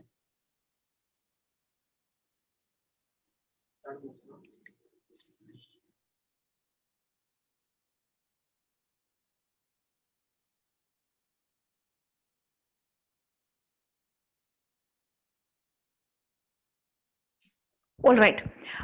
So now, so I was asking, do you have washing machine at home? Yes. Do you have dishwasher at home? No. Many of the Indian households do not have dishwashers at home. The reason being, we are getting maids who will come and wash the utensils, and then you just have to pay a very small amount for that. Whereas you start staying in Europe, US, anywhere, and you ask this question there, people, all of them will raise their hand saying yes. Because the maids there are very costly. They say that typically 1 lakh is for 1 month, and all those stories you must have heard of. In education, why we don't see? Do you think that in education there are no ERP software? I can show you thousands of them. Thousands of them are there. What is now the problem? The problem is that we all are intelligent people who are able to handle the data in a fantastic way. Till the time the management is not convinced about the losses of not having an ERP, and those of them who have understood it definitely have started going for some sort of ERP software. May not be an end-to-end ERP, but I'm sure that you all must be knowing about library management system, which is integrating all library functions. Accounts, Tally at least must be there. So somewhere, and Tally itself is an ERP these days. Whether you use it or not is different. So people in education also have started seeing it as a value add. But main thing for many years was that the information was properly maintained and people were sure of the activities that they are conducting. Earlier, NIRF rankings, we know how recent they are. NAC and all other audits also are quite recent, we know. So if you have stable processes, and you do not have to prove it to anybody else about how are you doing the business, probably you may not need any ERP software. But these days, now education, the rankings, competitive edge that your institute should get in an international market, all these are forcing us also to go for ERP software. So my first answer is because it was not needed, the information was maintained, and all these rankings and etc. was not forced for long. That is, if you see at a bigger picture, that is the main reason. And now slowly people have adopting a trend of taking ERP software even in education domain. The next one. Thank you, ma'am. The next question we have with us: if the ERP costing going beyond the product, then is it worthy implementing it? But better ERP with high-end tech is also important in current market. That is true. Should I repeat the same? No, I got it. The question is, I mean, thank you so much for the one who has asked this question. It is called as total cost of ownership, TCO, in ERP, because ERP cost, actually when you want to calculate, it is cost of software, cost of plus cost of hardware, plus cost of consulting, plus cost of training, plus cost of backup, that is maintenance, security, and a lot of things. So if your software is, for example, let us take SAP costing. SAP is selling one server, application server, for 3 lakh rupees. And 5 of your employees, 5 logins are given to you. So 5 of your employees can use it. 3 lakh rupees. You have got how many? 150 employees. Actually, entire SAP ERP ECC 6.0, if you have to take, you have 2,500 and more SAP users. Just imagine, one account for SAP is in crores. Now, if that much is the cost, plus the cost of maintenance and backup and security, makes it to a costly affair. But the total cost of ownership should be spread across minimum 5 years, because you cannot, in one year, 1 month of implementation, you cannot see any benefits. So the first part of the question was, it is too costly. Yes, it is too costly. And the second is high tech. Yes, I need an ERP which is also communicating with business warehouse, then analytics also can be done, or I will send cluster queries and then I want to generate intelligent reports also. So my ERP software should be compatible with mobile, maybe new technologies, AI. So all these things also are required. But as and when you are adding these complexities, particularly ERP is not for the analytic purposes. It is only for integration of business processes. But when you want the software integration with other peripheral devices, then also the cost will definitely change. And this cost over a period of time, yes, it amounts to quite a lot of amount, significant amount is there. This is a major roadblock in implementing ERP in many organizations. But then one should look at what are the losses without it, and then accordingly do a cost benefit analysis. Typical ERP selling cycle is concept selling plus actual selling, which may take up to 2 years also. So it's costly, that is seen. All right, I hope I answered that question. Any other question? I think we have one more question. Yes, ma'am. This will be the last question of the session. Okay, ma'am. Is it mandatory to know the transaction code when we operate the SAP? All right. Certainly. Okay. So now a T codes, that means somebody who knows how SAP ERP works. T code comes from SAP ERP. So we have transactions. Transactions are nothing but the task that you do in a business. So tasks are called as transactions in SAP ERP, and for running the transaction, you have T codes. You have Migo, Miro, and all those typical T codes. So you enter the T code and hit enter, and then you are taken to the direct transaction screen. If you are working as a trainer in SAP, and if you want to appear for the certification exam, or if you are training your students to appear for certification exam, in that case, you need not know the transaction codes. If you do not know the transaction codes, you can go through the folder menu of easy access folder menu of SAP ERP, and you can do the transactions. There are folders, subfolders, and tasks. Double click on the task and then the window opens. Without knowing any T code, you can go through the software. But if you are an end user who has to do certain transactions again and again, in that case, you do not want to waste your time clicking folder, subfolder, transaction, double click. You want to save the clicks because day in and day out you are doing it. So in that case, the shortcut is nothing but a T code.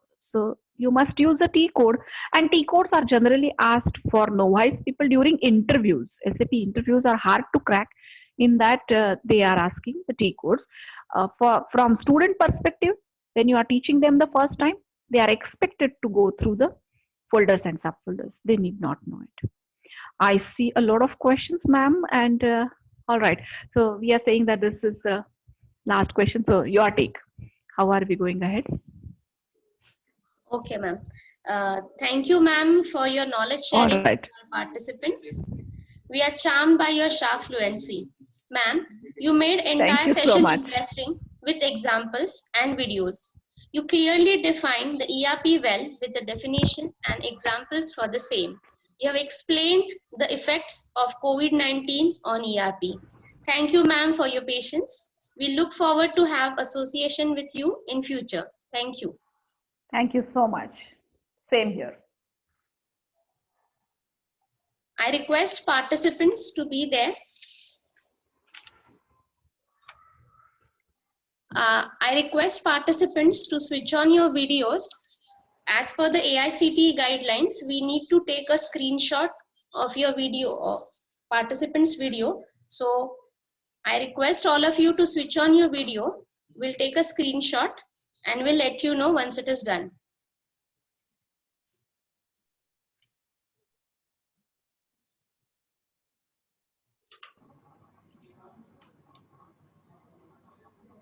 I once again request all the participants to switch on your videos for the attendance purpose.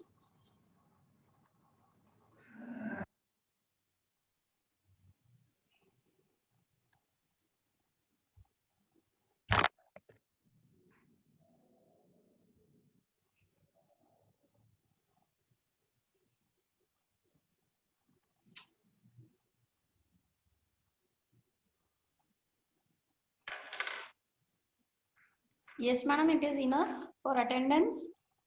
I am Preeti Agrawal. ID is 284. Yes, ma'am, just hold on for a few minutes. I request once again to other participants also who have not yet switched on their videos.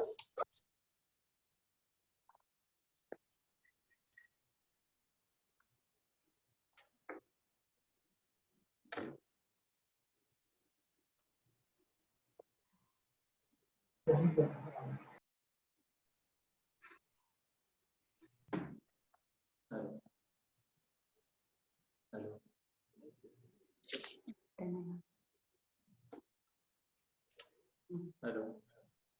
Hello.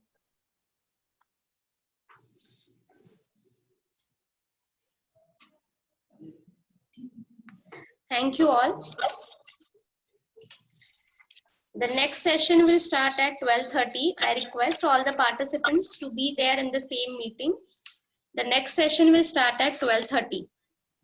Thank you all. Hi, good afternoon. Sure. Sir, we have made you a co-host, so you can share content from your end. Absolutely. Thank you.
Sir, shall we start?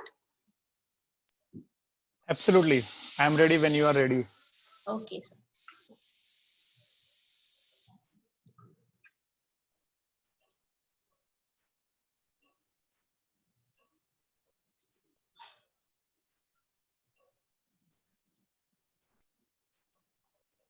Nothing great will be achieved without great men, and men are only great if they are determined to do so. The usage of digital tools and technologies to transform business operations has steadily increased over the years. Traditional knowledge management technologies have limited capabilities to effectively process and analyze these larger data volumes that can provide managers with pertinent information to make better informed security decisions. To throw some more light on this topic, knowledge management, analytics, and students' growth, we have with us Mr. Siddharth Joshi, sir. Mr. Siddharth Joshi, a product manager, EdTech startup co-founder, solution designer, guest speaker, having rich industry experience. I consider it a great honor to welcome Mr. Siddharth Joshi on behalf of DYPIMR family.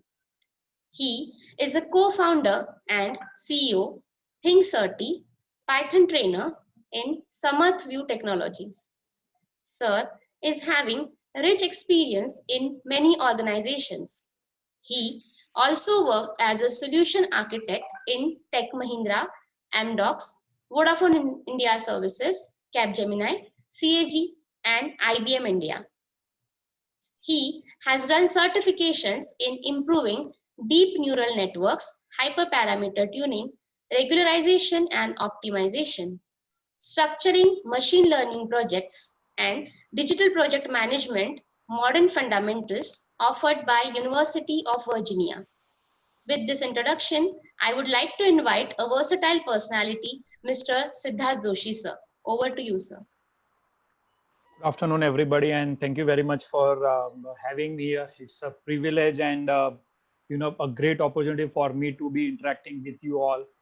I would like to thank DY Patil College Director Sir and Magna Ma'am and Sushil Kulkarni Sir for giving me this opportunity. So yeah, what I want to do or what I've done is I've tried breaking down the next 30 or 40 minutes of our time into 3 sections. One is what is knowledge management. I mean, when we hear this word knowledge management, everybody can have a different opinion or a different concept in mind. So we thought before we jump into realizing or using knowledge management for business, it's important to be on the same page with this concept. So I'll spend a few minutes on this part. Then we'll look at why knowledge management is so important in the digital age. Or when we say digital age, what is actually happening there? Why does it matter to have knowledge management here? And then we will talk about certain projects which I thought are low hanging fruits and which people in academia can easily achieve and use these low hanging fruits to achieve business goals in terms of the students growth and also in terms of the college growth. So there is a possibility that in the first 2 sections, whatever I cover, you might know some of them, but I assure you that the last section, the low hanging fruits, is going to be the most interesting part. So please stay on with me. So let's try to decipher this word knowledge management. I mean, if you ask me, my personal opinion is that we have been doing knowledge management since the day humans started walking on this planet. I mean, the carvings that we see in the caves, the writings that we see in the caves, the information that we share, I mean, generation to generation, the stories that we share, the folklore that we pass on from generation to generation. I would say all this is knowledge management. In fact, I would say the first knowledge manager of our of our times or our human history would be Ved Vyas, who is accredited with compiling all the information, all the knowledge that was available at that time and putting them across in 4 segments, which we call the Vedas these days, and we still rely on them. So if you ask me, I mean, if there was no knowledge management, we wouldn't be surviving. I mean, as a father, I pass on certain things to my kids so that he does not make certain mistakes which could be harmful to him or her, right? As my father Is tells me, really grateful to get an opportunity to attend this ATAL 5 days FDP on managing business through emerging technology and management information. so my father tells me certain things, so I do not make certain mistakes, so in a nutshell you could say knowledge management is the foundation of human evolution. If knowledge management was not there, we wouldn't be here, we wouldn't be talking to each other. I mean, knowledge management happens at gene levels also. The information that is carried in the genes, it's nothing but knowledge management. So before we jump into talking about knowledge management and how we can use it for business, I think it is important to understand the life cycle of knowledge. What is it? So in the industry we say there are three stages. The first and foremost stage is the data. So data is nothing but the facts and figures that we come across without any context. So if I say I'm 25 years old, or if I say I'm 40 years old, how does it make difference to you? How does it make difference to you? Because there is no context. 40-year or 30-year is just a data, a fact or a figure. Whereas this data takes the takes the role of information or becomes information when you add context to it. So the example would be news article. So let's say in my case, if I say that I'm a 40-year-old man who has been working in IT industry for 15 years, then that 40 years and the 15 years, they kind of correlate to each other, and you are able to make a picture of mine in your mind. So the 40 years and 50 years, the facts or the figures make sense to you. So that's when it is information. So another example could be this presentation. So this presentation, if you ask me, this is information to you. Whereas the way you use this information for your own personal goals, when I say personal, it could be personal as a human being and personal as the business goals, as a part of your job role. How you use this information is basically the knowledge. So that makes knowledge to be a very personal thing. So we all could see the same thing, but the way we use it for our gains would be very different. So in that aspect, knowledge is a very, very personal thing. So the standard definition is understanding the signification of information and combining with the exposure or the experience that you have, and coming out with certain insights which you can use for business. So what could be an example? I'll just give you an example which I read just now. So Google has launched a new research project wherein their AI on their machine learning can create videos from static website. So let's see, if you have got a website, you could give the URL of that website to this artificial intelligence model, and that model would be able to understand the content, what is the heading, what is subheading, what is important, what is not important. It will try to understand all these aspects, and it would create a video automatically. I mean, I would say that is the usage of the information which is present in the website, the technology that is present, and creating a video which can be used for businesses. So the use case that they say is, this video can be used by small medium enterprises, or this video can be used by the media creators as a starting point, and they can enhance it. So overall their work would get reduced, or the amount of effort which is required to create a video would get reduced. So I would say that's an example of knowledge management, or using information to create something which is valuable to the business. I would say that's what is knowledge management. So the next question would be, why do we need knowledge management? I mean, these are the various obvious answers. I mean, memory is not reliable. So you should read this book called as Thinking Fast and Slow. It is by Daniel Kahneman. He is a Nobel Prize winner, and he talks about two parts. One is the experiencing mind, and the other is the remembering mind. So the example is, you guys have been in these sessions for the last 2 days, which is like 16 hours, 8 hours every day. So 2 days, 16 hours. But if you are asked about it after say a weeks of time, maybe you would have 3 or 4 sentences to talk about it. So you could summarize the 16 hours of your experience of these sessions into say 5 minutes of talk. So, our memory is not reliable. We cannot remember everything that we see and we hear or which we grasp. So that's why we need some sort of knowledge management. Again, processing huge data is very difficult. We cannot do it as a human beings. Knowledge management makes it very easy to share, transfer, and search. The three key foundations of knowledge management, and also the durability. I mean, what we remember, we might not be able to replicate it, or we might not be able to talk about it after say 200 years of time. Why? Because we will not be there. But then if it is in some sort of a physical form, the duration of that knowledge or that duration of that information is elongated. And then we can use technology to derive business insights using AI and ML. So when you do all this stuff, when you do this knowledge management, what is the tangible outcome? That would be interesting to know, isn't it? So the tangible outcome is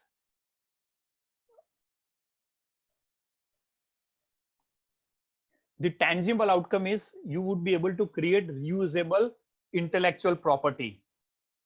You would be able to derive insights for business growth, and thus you would be able to create USP.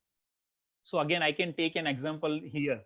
So when you look at the websites of the IT companies, there is this CMMI level 3, CMMI level 4, CMMI level 5 sort of accreditations that they have.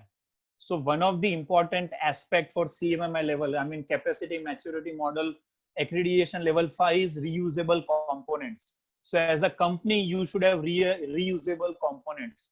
What happens when you have reusable components? One, the amount of efforts that you required to go ahead and deliver your services gets reduced, and so the profit margins or the cost of services gets reduced, and the profit margins go up. Sujata Jatta.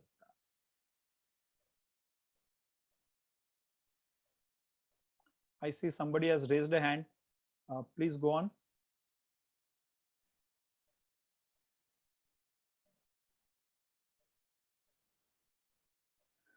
All right. So let's come to the next part, which is knowledge management in the digital age. I mean, what difference does it make? So up till now, I was saying knowledge management has been happening all the time. We have been doing it voluntarily or involuntarily. It has been happening all the time. So what changes in the digital age? So this is the mantra that you hear in the industry. Data is the new oil. Why data is the new oil? So the reason is the information is spreading at a lightning speed. I mean, research says that at present we generate like 1.7 MB of data per second, 1.75 MB of data per second, and in the 1 year or so we generate quadrillion bits of data per day. So what is making the generation of data so fast? So one is the IoT devices, and the second is the internet penetration. So right now when we are talking, I mean right now when we are going through this presentation, we have like what 120 100 people online, and I am talking and you guys are hearing, and we are taking certain actions. So if you look at the Zoom's end, I mean on the Zoom side, there's a lot of data which is getting generated. Maybe they are doing a polling of the feedback or how is the session going every 5 seconds, and that data is getting generated all the time. So because we are getting connected to each other, and because the non-living things are also getting connected to the internet, I mean in the form of IoT devices, the internet of things devices, the data generation is happening at a very rapid pace. So what change does it make? So the point is, earlier, let's say, I'll just give you an example. I mean, a live example. So Kyle Jenner is one of the Instagram influencers in the model. I think she's pretty active on the Instagram, and she has got millions of followers, and she has got her own brand of cosmetics, I believe. So she was using Snapchat, and Snapchat was not working for her. So she put a tweet on Twitter saying that, Snapchat is not working for me. And within seconds, the Snapchat's stock price went down. In another instance, there was a fake news about a company which is listed in Nasdaq, and the fake news was that there is something wrong with the company, and within seconds the stock price of that company went down. In another case, Elon Musk, the founder of Tesla, he tweeted saying that we have secured loan for Tesla. I mean, this was like 1.5 years back when they were going through the financial crunch. So he put a tweet saying that we have secured a loan, and the stock price of Tesla went up immediately, no difference at all. So what has happened is, I mean, the information systems and the human activity which is there, they are all closely integrated with each other. And so if something happens in the United States for a company which is listed in Bombay Stock Exchange also, there would be an immediate effect on the Bombay Stock Exchange also. Nobody has to do anything manually, because everything is connected to each other. Everything is closely connected to each other. So in this space, knowledge management becomes easier, because you have to take decisions within fraction of seconds. I mean, so this movement of stock price that I was talking about, it was happening automatically. It was happening through algorithm. It is said that in the stock market right now, more than 90% of the trade orders are executed by algorithms. There is no human intervention. There have been parameters which are set, and based on that, the algorithm is continuously evaluating the data, and it keeps on triggering the orders. It is so fast. So what it does is, I mean, what we can summarize from there is, knowledge management is mandatory in the optional. I mean, you could say I may or I may not do knowledge management, but in the modern world, it is mandatory. You cannot live without knowledge management. And I believe we understand this point, and that's why we are having this session today. So how do we do it in academia? I mean, knowledge management in general is a pretty big topic. So how do we do it in academia? I think the first and foremost thing is define business goal. So why do we want to do knowledge? Is it because everybody in the industry is doing, or is it because you don't want to have that fear of missing out, FOMO? And is that why you are doing? What is the business goal? Even when we say student growth, or when we say academia growth, what does it mean? I mean, we have to quantify, or we have to be exact as to what does student growth mean. So I would say that would be the first part. Define the business goals. Forget about the technology, forget about the algorithms, forget about everything else. Define the business goal. Why knowledge management? Why do you want to do that? The second aspect would be the data points. So now that you've got a business goal, I mean, you want to have a business goal for the knowledge management. What are the data points that you have, or what are the data points that you need? Ultimately, I mean, we saw in the life cycle, knowledge becomes knowledge when the data becomes information, and that information is mashed up with the exposure or certain insights or experience, or different ideas, and then you get an insight which is useful for your business. So the first and foremost thing is data. What is my data? Where is my data? How can I get the data? Is it possible to get the relevant data or not? How much amount of money would I need to invest in getting the data? Is that data controlled by the regulatory bodies? Is it part of the privacy policy? Can I use it? Can I not use it? Do I need partnerships to get this data? So on and so forth. So that would be the next question. That would be the next step in the knowledge management.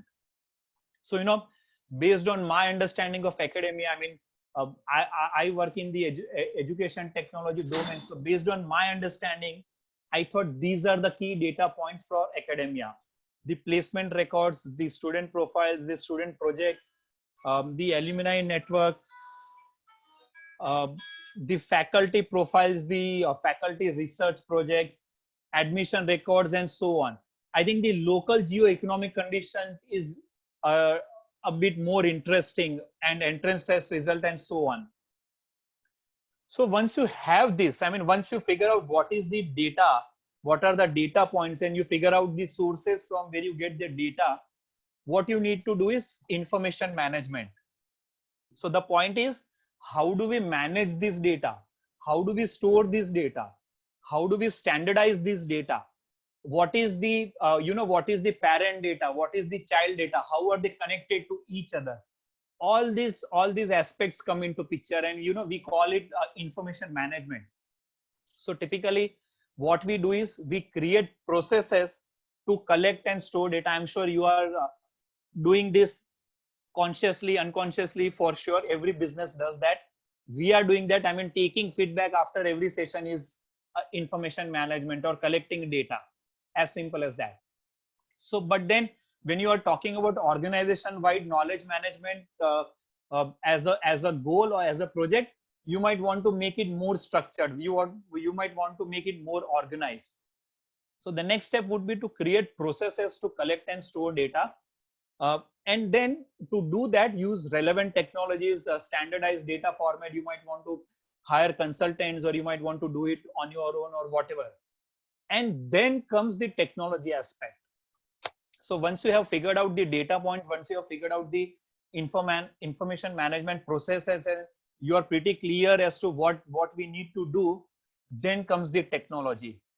But the general mistake that we do is we jump onto the technology and then we try to do the reverse engineering. And that's why, at times we see in the market that the business goals from the knowledge management projects are not achieved or not realized. So what are the technologies? So in the introduction, we talked about the newer technologies that are there in the market. So we'll spend some time on this part. Okay. So there are three aspects to knowledge management technologies, or data management technologies, or analytics, or data mining, whatever you want to call it. So the first is storing data. How do you store the data? Right. Once you collect the data, once you've got the processes, you need to store data. So you could say that is part of the data management. So the option is traditional databases. Whereas in the modern day, I mean, in the digital age, what we are seeing is NoSQL technologies. So we are seeing increased usage of NoSQL technologies. And primarily for knowledge management, what we see is the usage of graph database. So what you see, the picture that you see on your screen is an example of a graph database.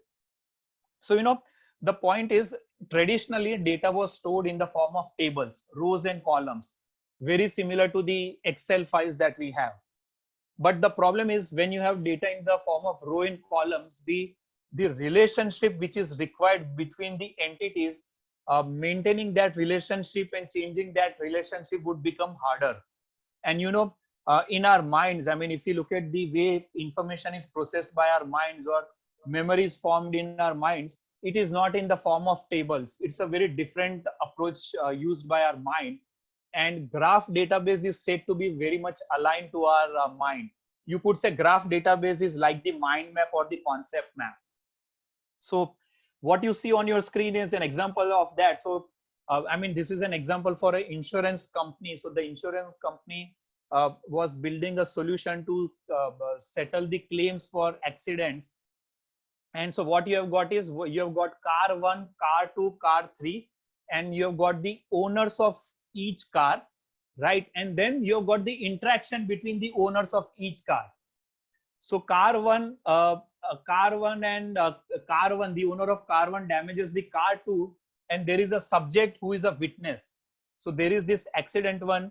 The subject has seen that accident 1, and there is a subject 5 who owns the car 1, but the person who did the accident was the driver, the subject 1, and the subject 5 owns car 3 also, and the person, subject 5 himself, was driving the car 3, and he has incurred an accident 2.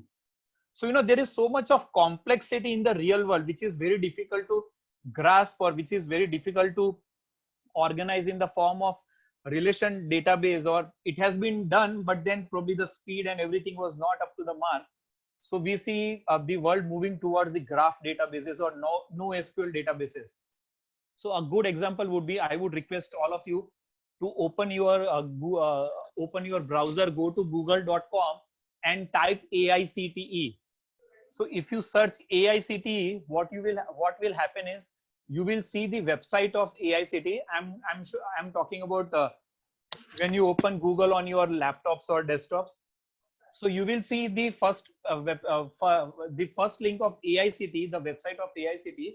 But on the right side, you will see a card sort of a thing, which will talk about what is AICTE, when was it founded, who is the current chairman, and so on and so forth. So that is the graph database. That is the graph which has been created by Google about AICTE, and it is showing results.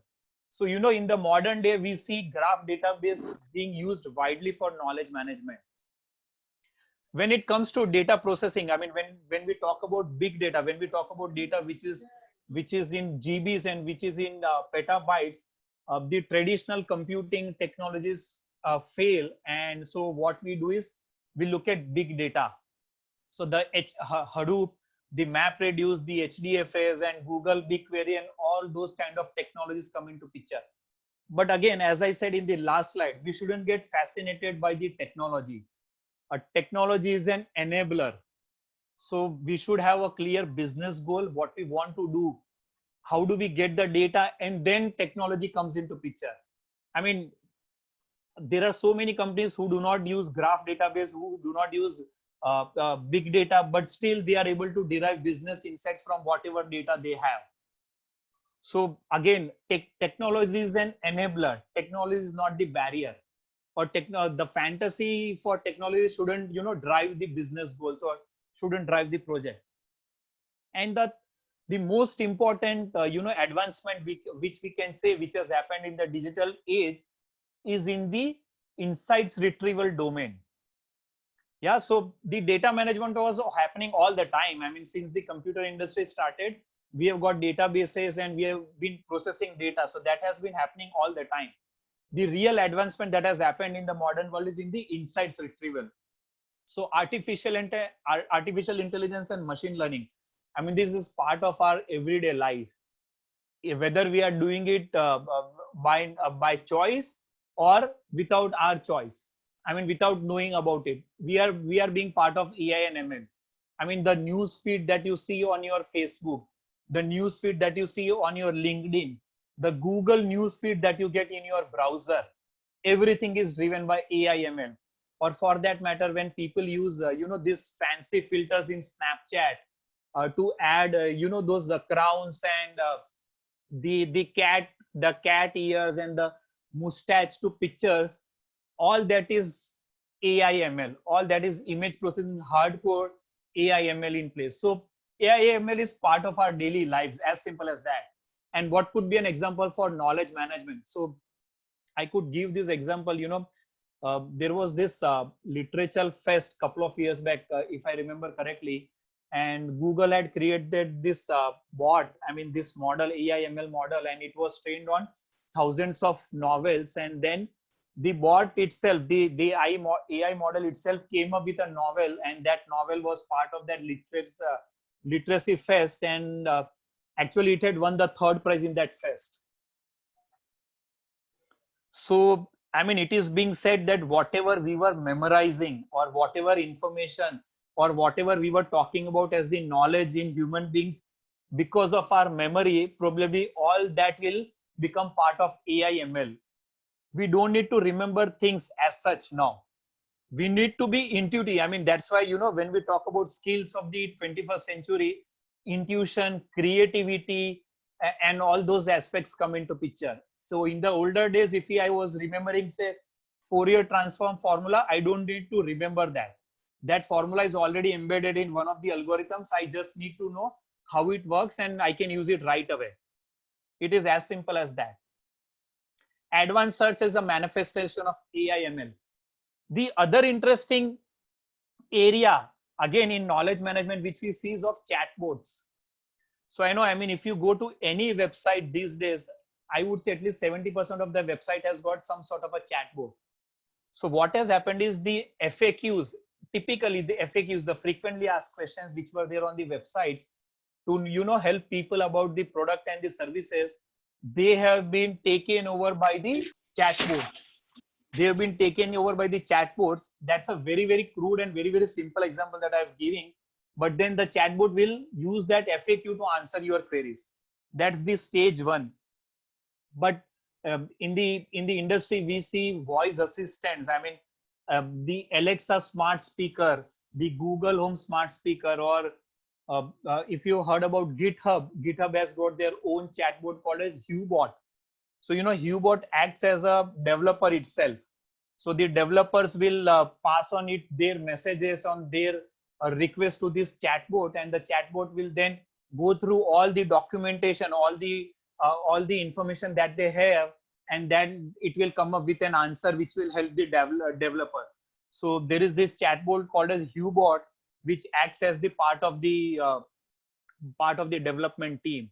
So what we are saying is, the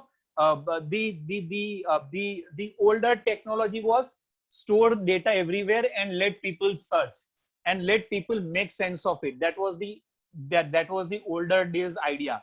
Now the newer idea is store information somewhere, let AI ML use it, let it derive insight, and then present it to me in the form of an app, in the form of a chatbot, or in the form of advanced search, whatever it requires.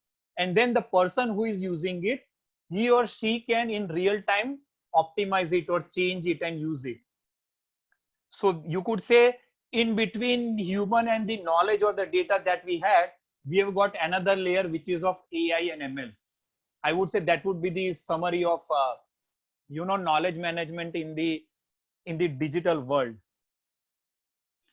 All right, so up till now it was all theory, it was all gyan. It is possible that you guys were already aware of some of that. So now what we want to do is, I want to talk about a few projects which I thought are low hanging fruits, and the academia, the educational institutes, and right away implement these projects and gain business growth in terms of the student growth and also for the institutions growth. So let's talk about them. So I have been, I've been an engineer, and I did my project, and while running my startup, I did hire a couple of interns to get my work done. I mean, to get my AI ML work done. So what I thought was, why don't we use this opportunity, I mean the students project, as an opportunity to achieve the knowledge management goals of the educational institutes? Why not? Why can't we do that? So I thought this is a very much a possibility, and keeping that into consideration, I have come up with certain projects that I thought are useful, or that I thought are important from the students growth perspective. So the first project that I have in my mind is the project research bookmarking tool. So I'll give you my own example. So when I was completing my engineering project in 2004, my project was on linear predictive coding. So it is an algorithm which is used in the mobile technology, or it was used in those days in 2004 in mobile technology, in cell phones, to convert the analog voice signals into digital signals and transmit it over the cellular network. So that was the algorithm. And to complete this project, I had to do a lot of research. I mean, I had to first understand what is linear predictive coding.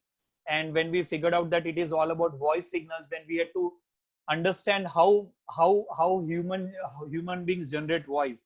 So it is like certain certain sounds are generated with the use of lips, certain sounds are generated when you throw air out of your mouth, certain sounds are generated when you use your tongue and the upper part of your joints, so on and so forth. So we have to understand the voice generation concepts also. Then we have to figure out how do we implement this. So we come across a Texas Instruments chip, but then it was costly. So we figured out that we can do it using software also. So we developed the software and so on. So whole idea is, I think for every project, the students have to do a lot of research. And this research that they do is very, very important. I could say I got my first job in HP just because of my final year project. So my job was very different, but then the kind of control I had on the topics of my project, because of the research that I did, I mean, they thought I'm good and they gave me a job. So I thought the research that is being done, it is useful for the student during the project, and also this can be useful later on also for the subsequent batches, for the subsequent domains which are connected to each other. So I thought, why don't we create a bookmarking tool wherein the research that is being done by students can be saved in an organized knowledge graph sort of a thing, and it can be accessed and it can be referred by students within the college or students across the colleges. It doesn't matter. I mean, it has to, you have to decide as per your business goal. The second thing which I thought, again based on my experience, is project research tool. So I'm not sure how it works today, but when I was in engineering 2004 2005 time, we had to submit the project reports in this hardbound format, and if I had to refer some old project reports, I would go to the library and I would refer to the old projects reports which were in the book form. And I'm sure you guys understand that it's time consuming and it's difficult.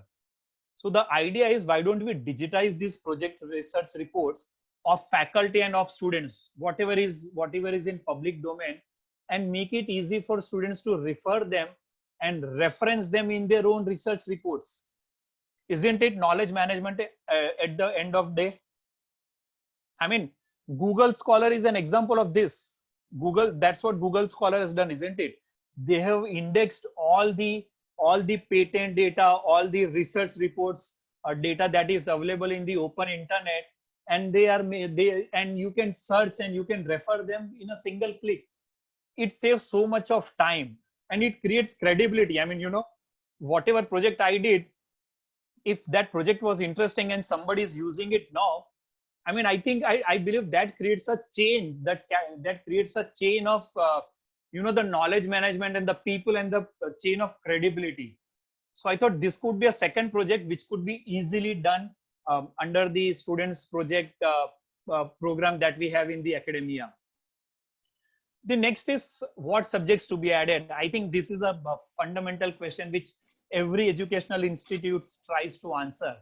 So we always see that there is a gap between what is taught in the educational institutes and what is asked in the industry, and I don't think this gap can be fulfilled ever, because they both have got different goals, and there would always be a gap. But then probably we can minimize the gap. So how do you minimize the gap?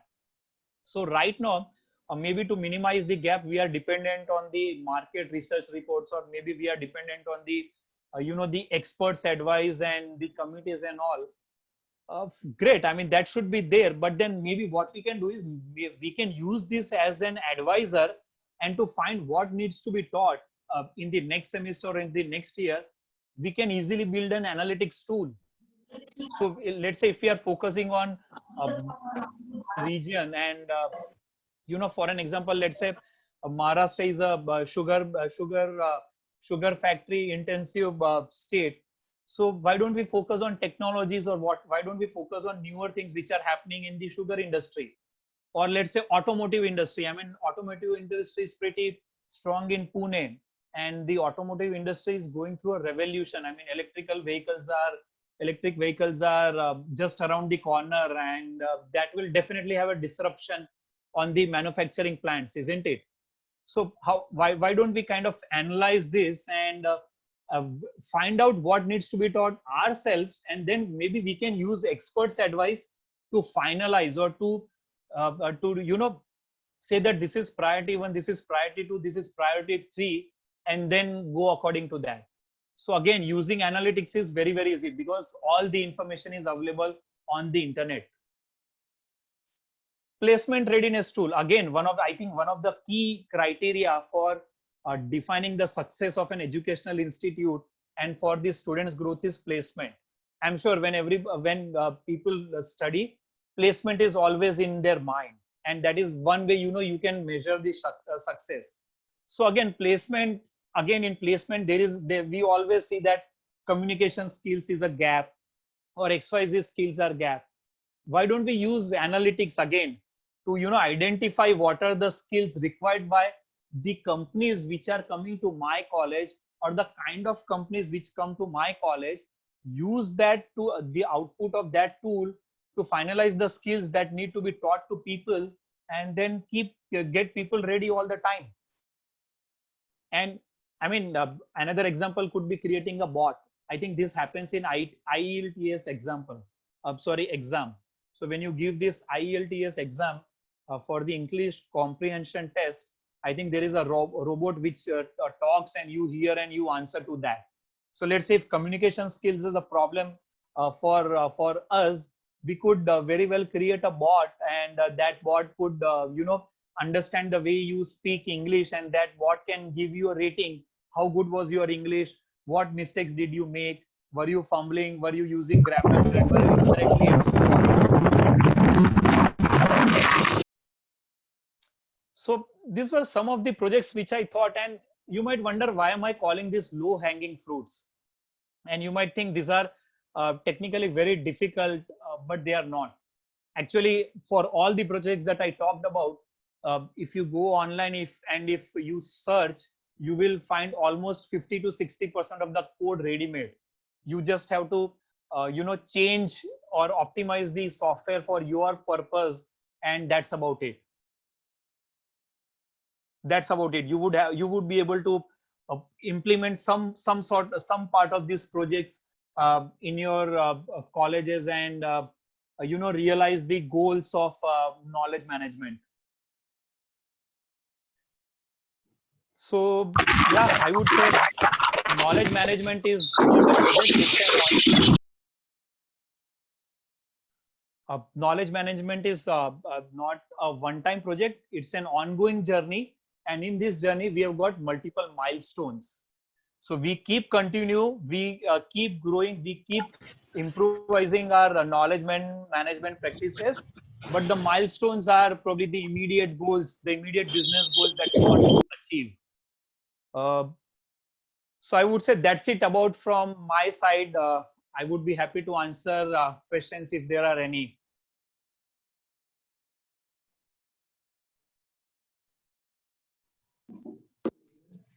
Thank you, sir. Now I request participants to post questions in the chat box.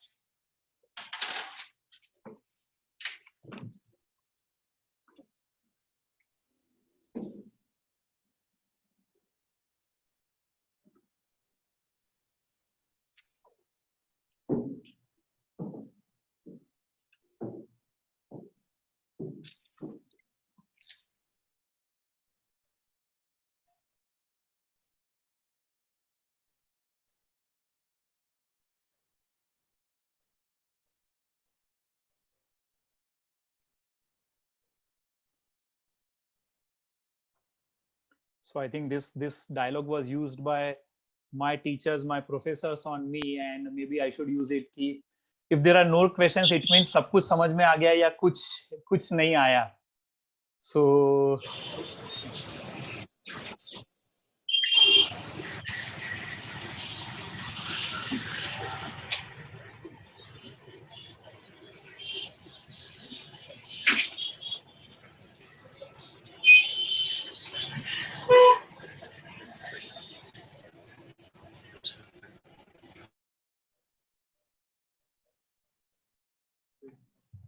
Sir, your session was full of knowledge.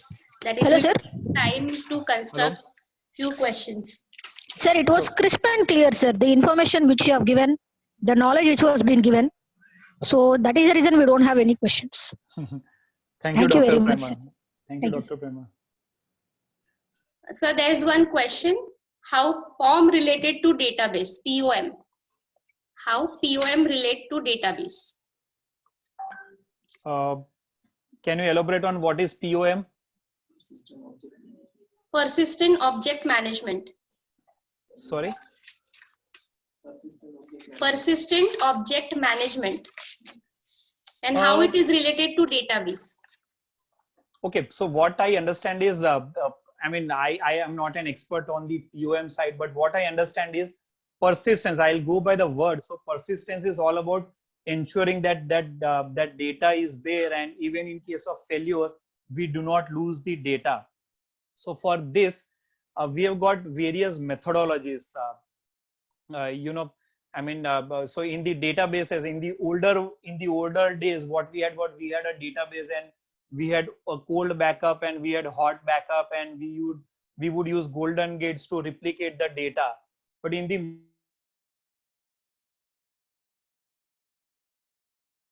for an example, so your data gets replicated automatically on various regions as a part of the service itself. So that persistence of data, uh, we don't have to bother about that as such in the modern days. I mean, it is part of the modern day offering. Did that answer the question?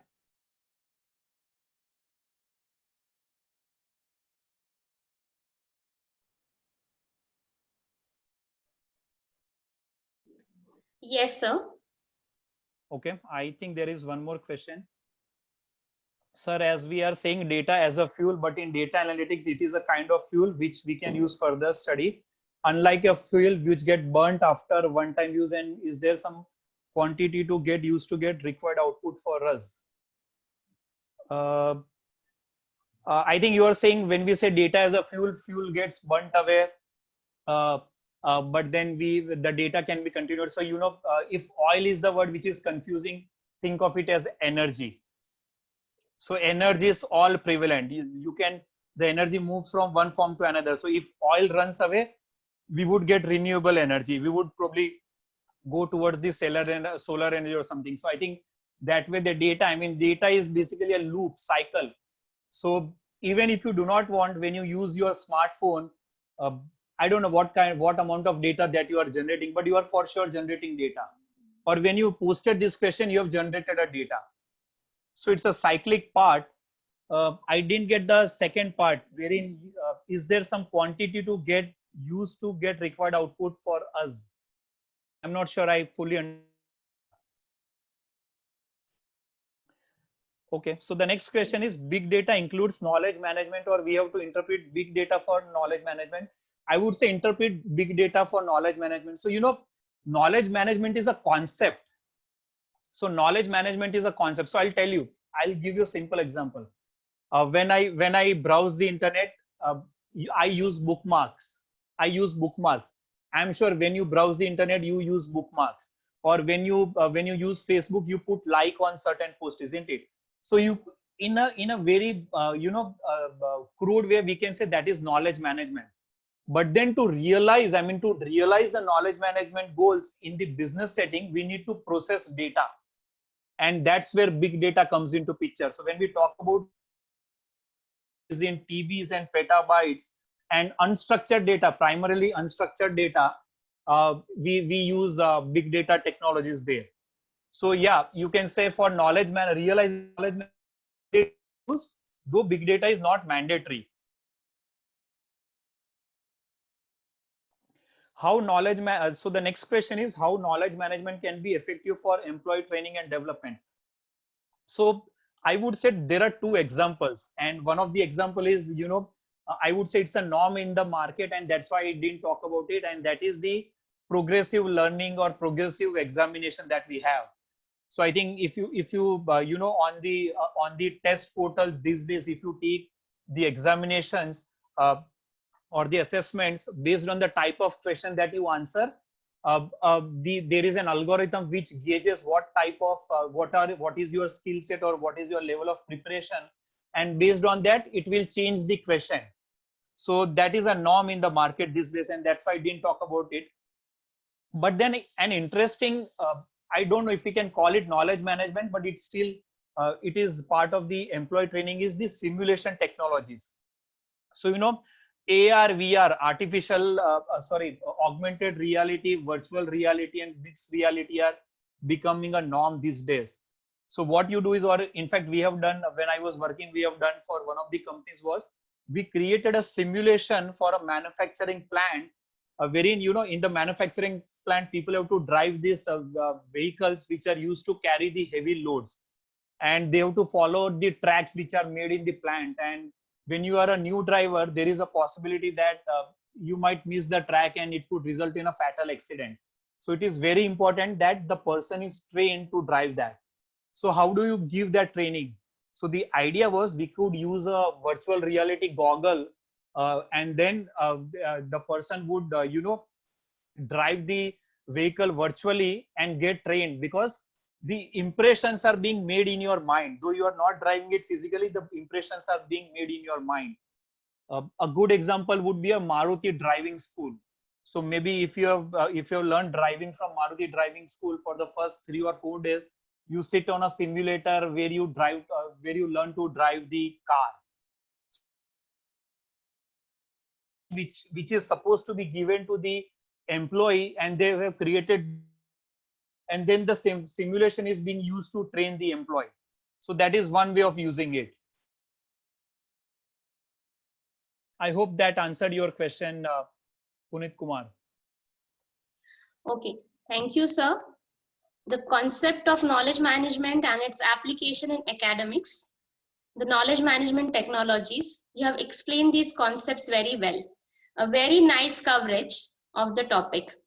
You have also elaborated projects such as bookmarking tool for students by the students, a placement readiness tool, which would be helpful to all of us as a faculty members in future. Thank you, sir. Thank you very much. Your session was full of zeal and enthusiasm. I request to have a longer association with you. We look forward for have more associations with you. Thank you. Thank you once again. Thank you very much, everybody, for bearing with me. I hope I have add some value to your 1 hour of time, and I'll be happy to be associated with you, ma'am, and with the DY Patil group. Thank you very much. Sure, sir. Thank you. Good day to everybody. Bye-bye. The end of the story is the new beginning for many others. Now, I request all the participants to join for the valedictory session at 2 p.m. The student participants can also share their experience with us during the valedictory session. The exam link will be shared in the chat box in the valedictory session. Thank you all. So we'll meet at 2 p.m.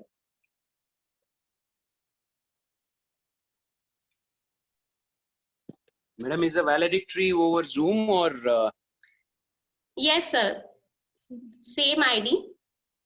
Okay, thank you, ma'am. Thank you.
There is no question of, because you have nothing to do with it, because you have this job was given.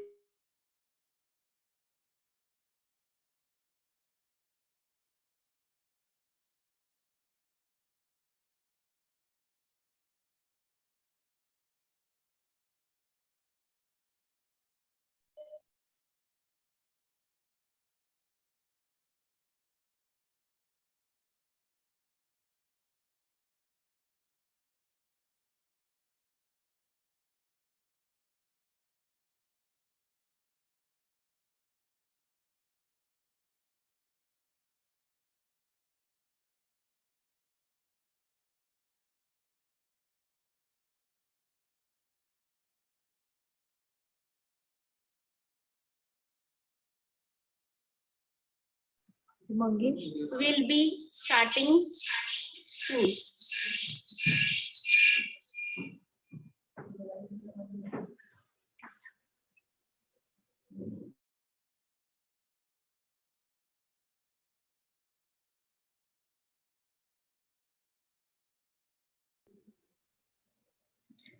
afternoon to all dignitaries, guests, and participants.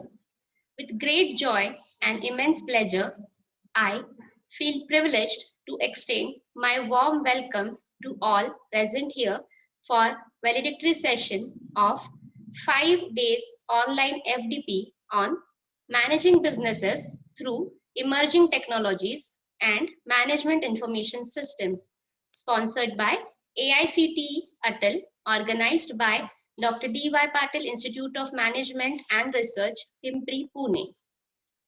Gratitude is the fairest blossom which springs from the soul. As we come to the closure of 5 days online FDP, we are reminded that events like this one are milestones on the journey of life and reminders of God's fidelity all through. I now request Dr. Rakesh Dholakia sir, Director DYPIMR, to deliver address for the valedictory session.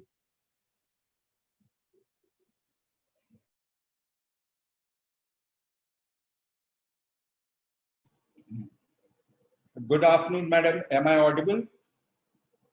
Yes, sir.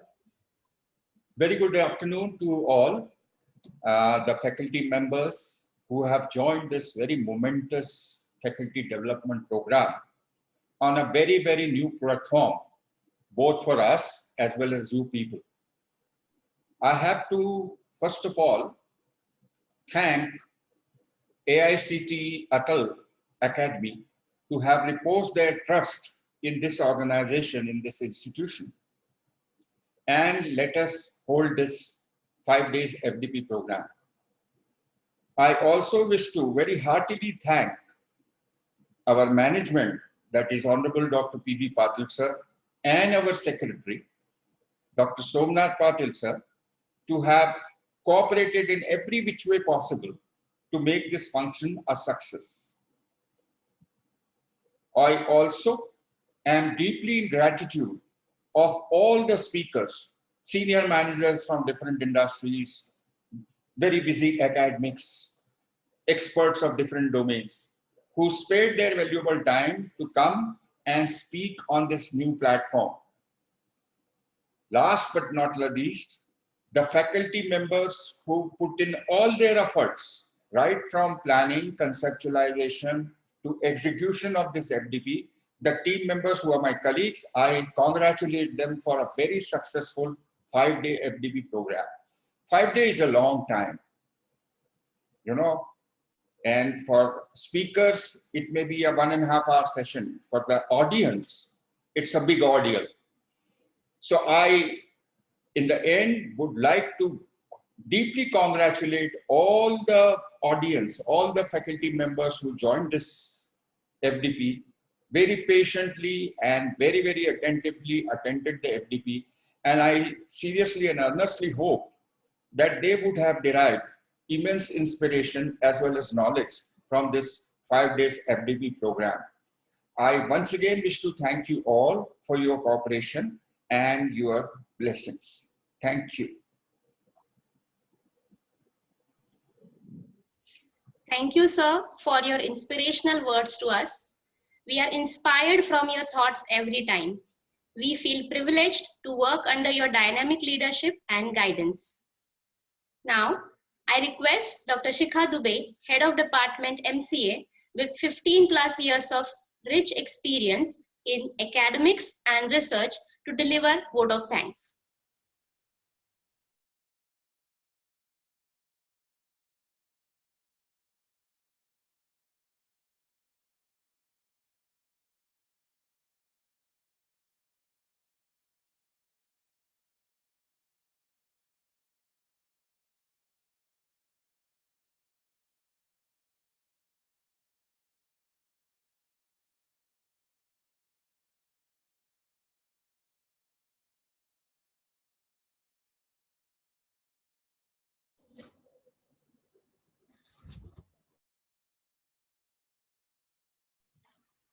A warm afternoon to our most valued participants and everybody present here. I'm Dr. Shikha Dubey, and it's my privilege to propose the vote of thanks for such a wonderful experience that we all had, and acknowledge the contribution of those who worked really hard to make this ATAL-sponsored FDP a grand success. At the outset, we are thankful to AICTE for sponsoring the FDP titled Managing Business Through Emerging Technologies and Management Information System. We were blessed to have Honorable Dr. P.D. Patil Sir, Chairman, Dr. D.Y. Patil Unitech Society, for the inaugural function. His thoughts have enlightened our minds and have shown us a new path. With his blessings and grace, we were able to make this event what it was. A special mention to Honorable Dr. Somnath Patil Sir, Secretary Dr. D.Y. Patil Unitech Society, for being the catalyst who stimulated us to do our best and stood as pillar of strength. I would also like to thank you, our Director Sir, Dr. Rakesh Dholakia Sir, for converting our mistakes into lessons, pressure into productivity, and skills into strength. You really know how to bring out the best in us, sir. I would like to express our sincere thanks to all the speakers for giving an excellent coverage to the FDP theme. Day one started with a fresh zeal on the topic Management Information System, Key to Decision Making, by the guest of honor, Mr. G.K. Pillai, who addressed the audience with great enthusiasm and concluded that information is the lifeblood of an organization and proper work culture needs to be built for collation of data. Next, we had Dr. Shailesh Kasande, CEO and Director, Suridatta Group of Institutes, on the topic Big Data Analytics. The third session on Going Digital with Future Technology and Future Skills by Mr. Prashant Pansare, who highlighted the post-COVID-19 scenario and its impact, especially on education. Day two was a deep dive into the topic AI and Machine Learning by Mr. Surendra Panpalia and Dr. Hema Gwalani, who discussed the need to use advanced Excel and recent technologies, including R and Python, in one's profession, especially those in academics. Day three witnessed insights by Mr. Jitendra Tanna on the topic, Is Data Really the New Oil? And Mr. Kalpesh Raichura on driving business intelligence through effective government practices. Worrying does not take away tomorrow's trouble. It takes away today's peace. This was very well explained by Ms. Dimple Gajwani. On day 4, we were guided on the use of technology in business by Mr. Shyam Nileshwar and Mr. S. Parthasarthi and Mr. Mohan Vaidya. And today we had Ms. Sadhana Ghalasi and Mr. Siddharth Joshi to throw light on knowledge management and analytics. An event like this cannot happen overnight. The wheels start rolling weeks ago. It requires planning and teamwork for details. We have been fortunate enough to be backed by a team of very motivated and dedicated colleagues of DYPIMR who know their job and are result-oriented. As a part of organizing team, I and our admin head, Mrs. M.G. Pawar, would like to appreciate the efforts of Dr. Meghna Bilare for driving this event. I would also like to thank the people who worked behind the scene to make this event happen. Last but not the least, all the dear participants who showed utmost dedication and patience. Now I would like to invite some participants for their feedback. We have Dr. Ashwini Brahme, Dr. Ashwini Brahme with ID 211. I request the technical team to unmute her, please. Dr. Ashwini, over to you. Yeah. Hello. Hello. Hello. Yes, ma'am, you are audible. Yes. Yeah. Thank you, ma'am. Good afternoon, all. Myself, Dr. Ashwini Brahme. Ashwini, ma'am, please keep your video on. Yeah. Good afternoon, all. Myself, Dr.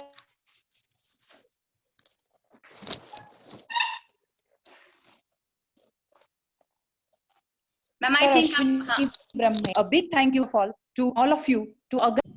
It is not a small task to arrange such a big, wonderful FDP So I really appreciate all the efforts which are made to become this FDP very successful.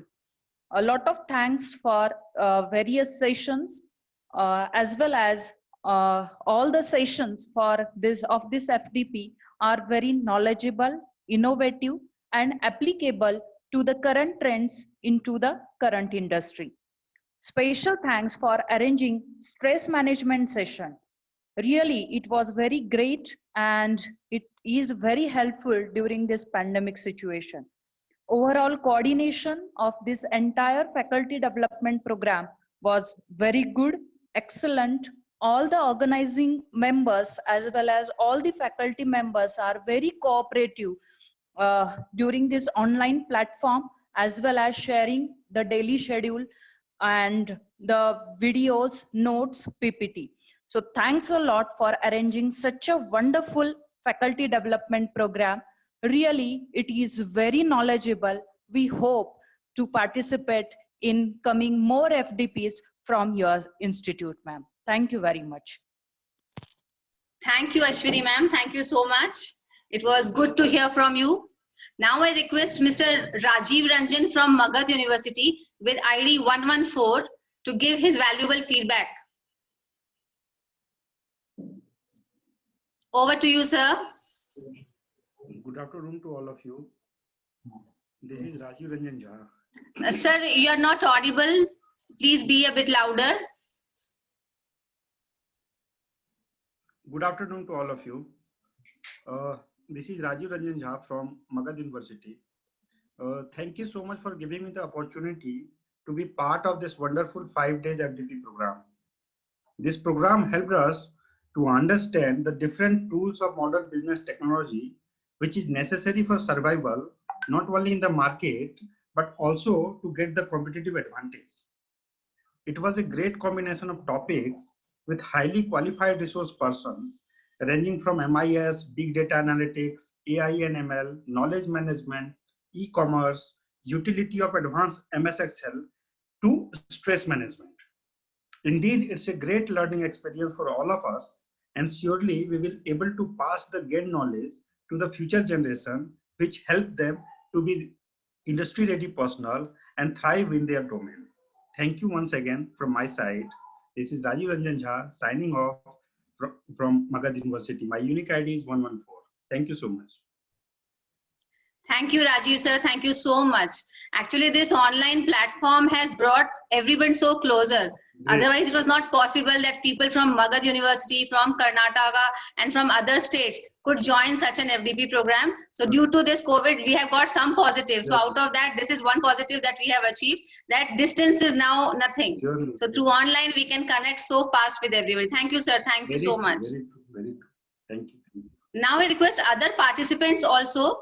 You can enter in the chat box also about your feedbacks about this institute's FDP that we have conducted, and we'll also invite some others, those who have actually volunteered to give feedback. So now I request Mr. Prashant from Symbiosis Pune with ID 213. Over to you, Prashant sir. Yeah, am I audible? Yes sir, very nicely. Just a second. Yeah, so first of all, on behalf of the Symbiosis, actually, I would like to congratulate all the members of this FDP, because as all the participants agree with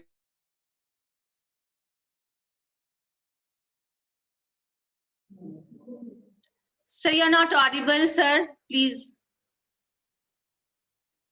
Prashant sir.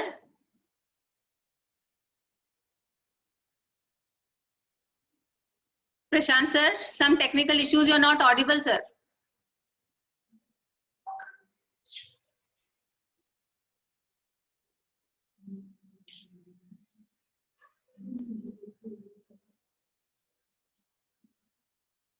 Prashant sir.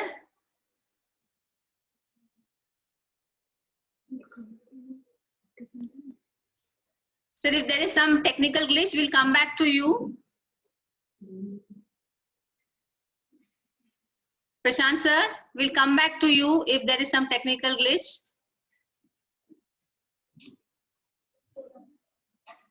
Next, we have Dr. Kirti Dang with ID 304. I request you, ma'am, to please give a feedback. Dr. Kirti.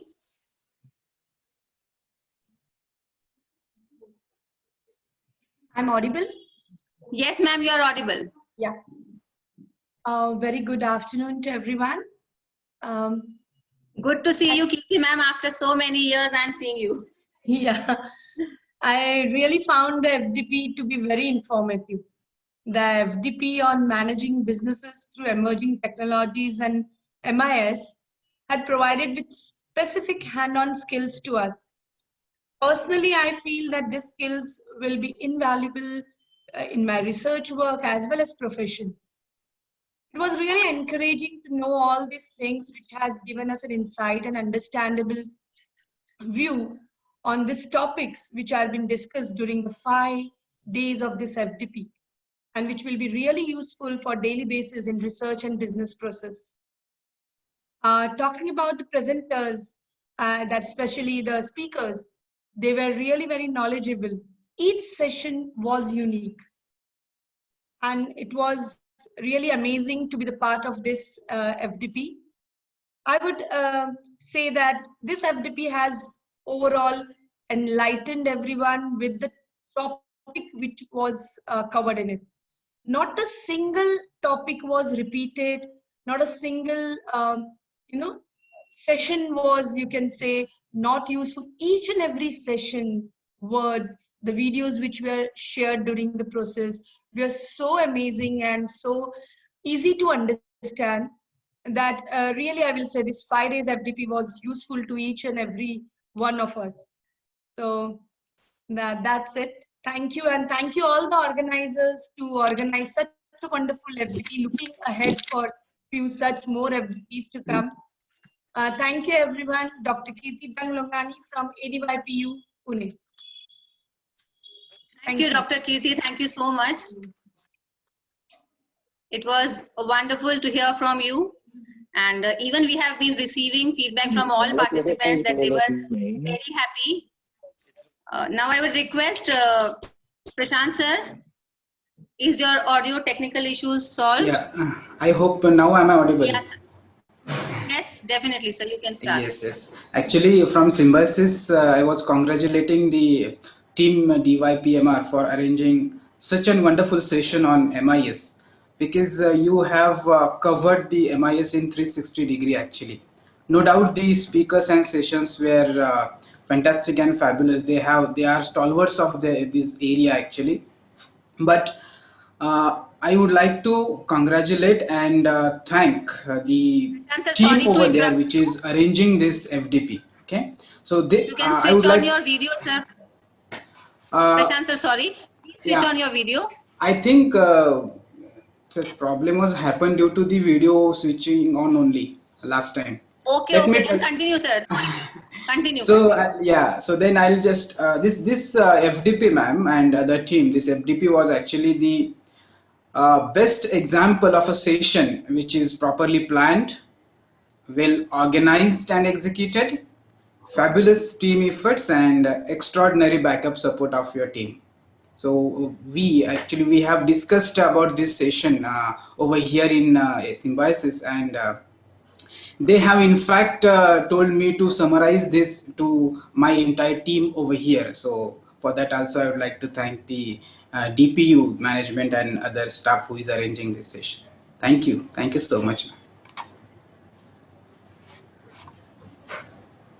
And now I request Professor Swati Bhalerao with ID 270. Swati ma'am, over to you.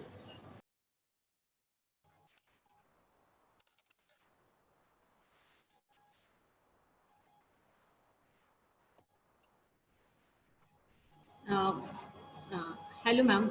Good Hello, afternoon. Swati. I am audible? Yeah, very well.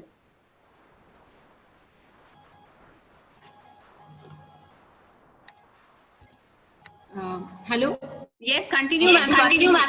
Yes. Am I audible? Yes. Okay. I am Swati Bhalerao faculty of Dan Sagar Institute of Management and Research. This is really grateful that I get an opportunity to attend this 5-day FDP, ATAL FDP on managing business through emerging technologies and management information system. I would like to, I'm really appreciate that. I would like to say thank you to entire team, especially Dr. Rakesh Dolekia, Director of DY Patil Institute of Management and Research, Dr. Meghna Bilari ma'am, and Ms. Priya Tiwari, Abhijit Patil sir, and whole entire team to make this FTP very successful, and all the sessions are organized very nicely. And thank you. I am really happy. Thank you so much, all of you. Thank you, Swati ma'am. Your happiness is our pleasure, and we are happy that this effort of ours, and especially all my team members who were there at the backstage, because there are various people who come on stage, but there are people who are working day and night at the back. So I'm thankful to my team that you all are happy, and once you are happy, ultimately our mission is covered. So thank you to all my participants who have been there through these 5 days. And this 5-day was a journey which I will also remember my lifetime.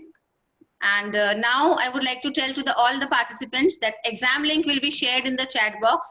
The exam is very simple. No need to worry about it. No need to panic about it. It's general topics and you will be able to cover it. And the participants are requested to complete the test during the prescribed time limit. Thank you all of you. Thank you for such an association. Please remain in the group till you get the certificates and everything. We all will be solving all your queries. Do not panic. All the best for your test. Get going. Thank you so much. Hello, madam. Hello, madam. Hello, madam. Yes, ma'am. Madam, shall we fill the feedback, ATAL feedback now or afterwards? Yes, ma'am, you can continue. Okay, so then you are going to provide a link for the test. Yes, right now, yes. Ma'am, it will not be provided in mail. It will be provided here also and in WhatsApp group. WhatsApp group also. Feedback, ATAL feedback link. No feedback. Chat box. You'll get all the instructions on the WhatsApp group also and in the chat box also. Just wait here. Just wait.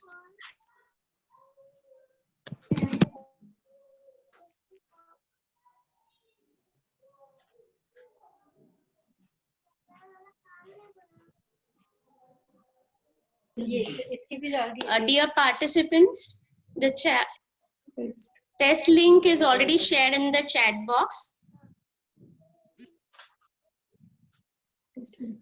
Test will be open till 4. You need to attempt the test. Please make sure that you attempt it once because you cannot edit the test again. The feedback after completion of the test, you have to log into your ATAL FDP, ATAL ID, and you have to give your feedback on the ATAL website.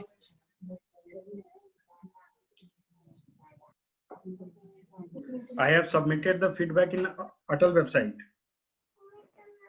Is it okay? Yes, sir. I have already submitted the feedback just now to the ATAL website. Is it okay? Yes, sir, it is okay. Thank you.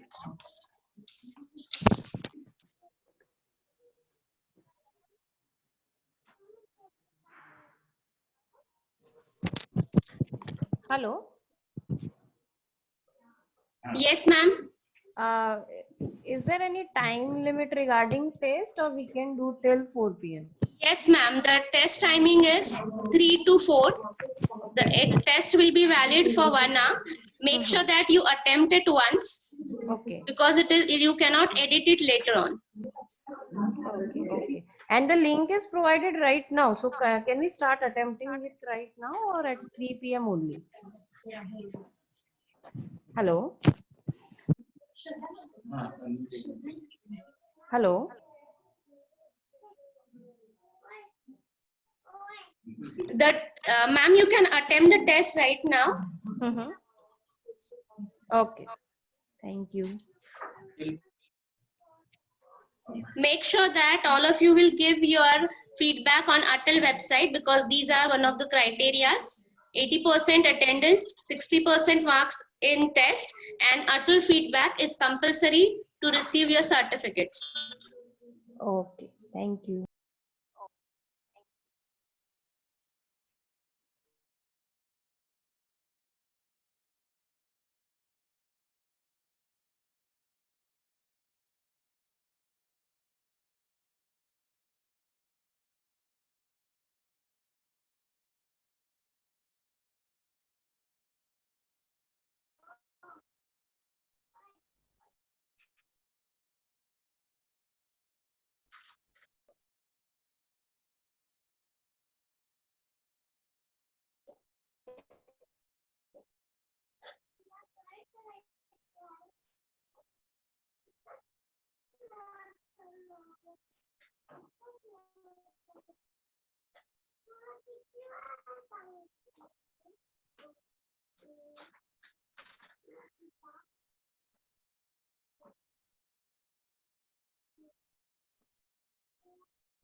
Hello, ma'am.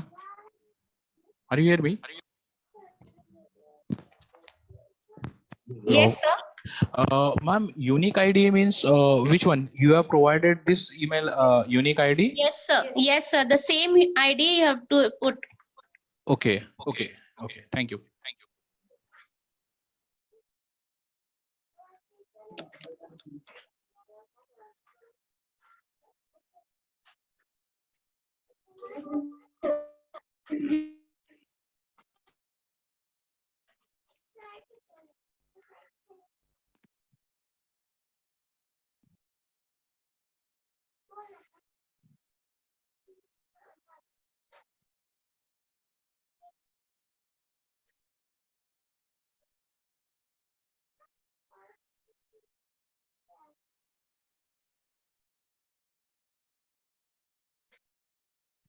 Ma'am. Hello, ma'am. Yes. Ma'am, I have got this test link. Can I leave the meeting, or should we need to be there in the meeting? No, ma'am, you can proceed for the test and you can leave the meeting. Thank you. Okay, and we have to do the feedback on the ATAL portal, and you have to submit this test. These are the two formalities which we need to be done from our side. Yes, ma'am. Okay. Thank you so much, ma'am. Yeah. Ma'am, I have one question. This feedback that we have to upload on ATAL FDP website, so that we have to log in, because I went to that site, they are asking for login, or we have to go to specific FDP. Sir, you have to do login to the ATAL website, and after completion of the login, you have to go to the feedback and you have to fill up the feedback. Ma'am, our login details will be email ID, what we have used for this FDP. What are the traditional methods of decision making? A decision making.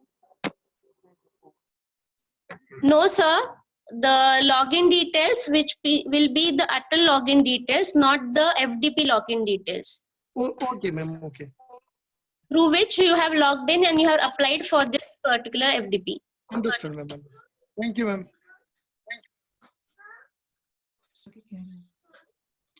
Ma'am, there is a request. Please send the assessment link on mail also. No. Ma'am? Okay, ma'am, we'll see to it. Okay. Please send the link on mail also. Please. Thank you, ma'am.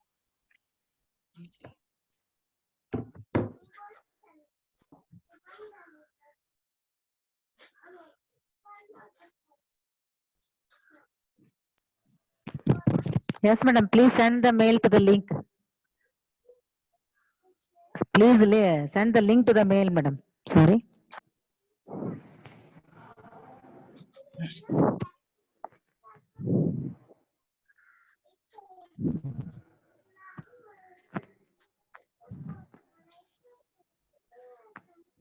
Hello.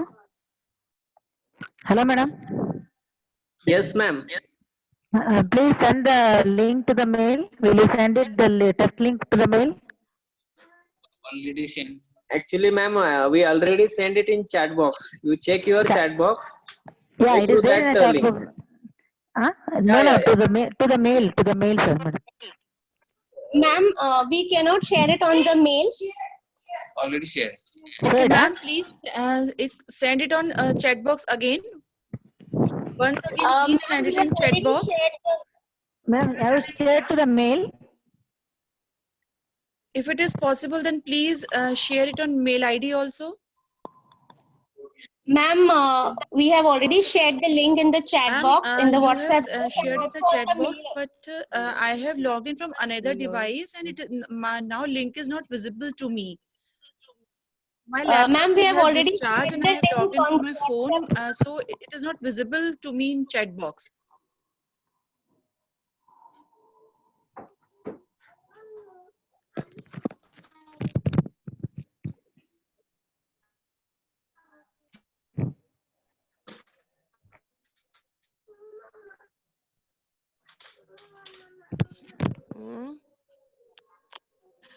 कई laptop पर कई हो गया Ma'am, we have shared the link on the WhatsApp group and we are in the process of sharing the link on the email ID as well.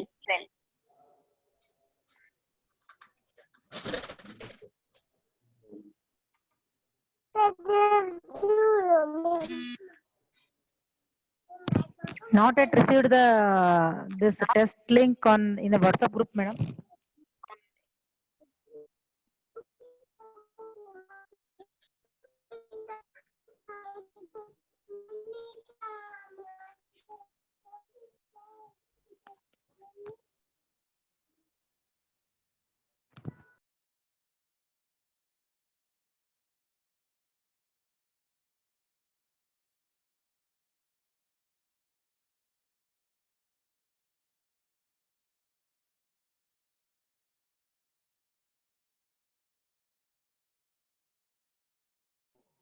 Madam, send it to you told they will send it to the WhatsApp group. Where it is? It is not there, no, madam. One more time. This. It is not there in the WhatsApp group. Ma'am, it is there in chat box. Please check. No, no. In the WhatsApp, you told to that it is there in the WhatsApp group, no? No, it is not there in WhatsApp group right now. It is there in chat box. Again, we have posted it up in chat Okay, box. okay. No, that is you are not sending it into the WhatsApp group, huh? WhatsApp.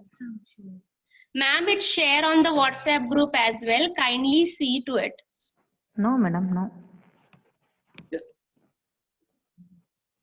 It may be a problem with my.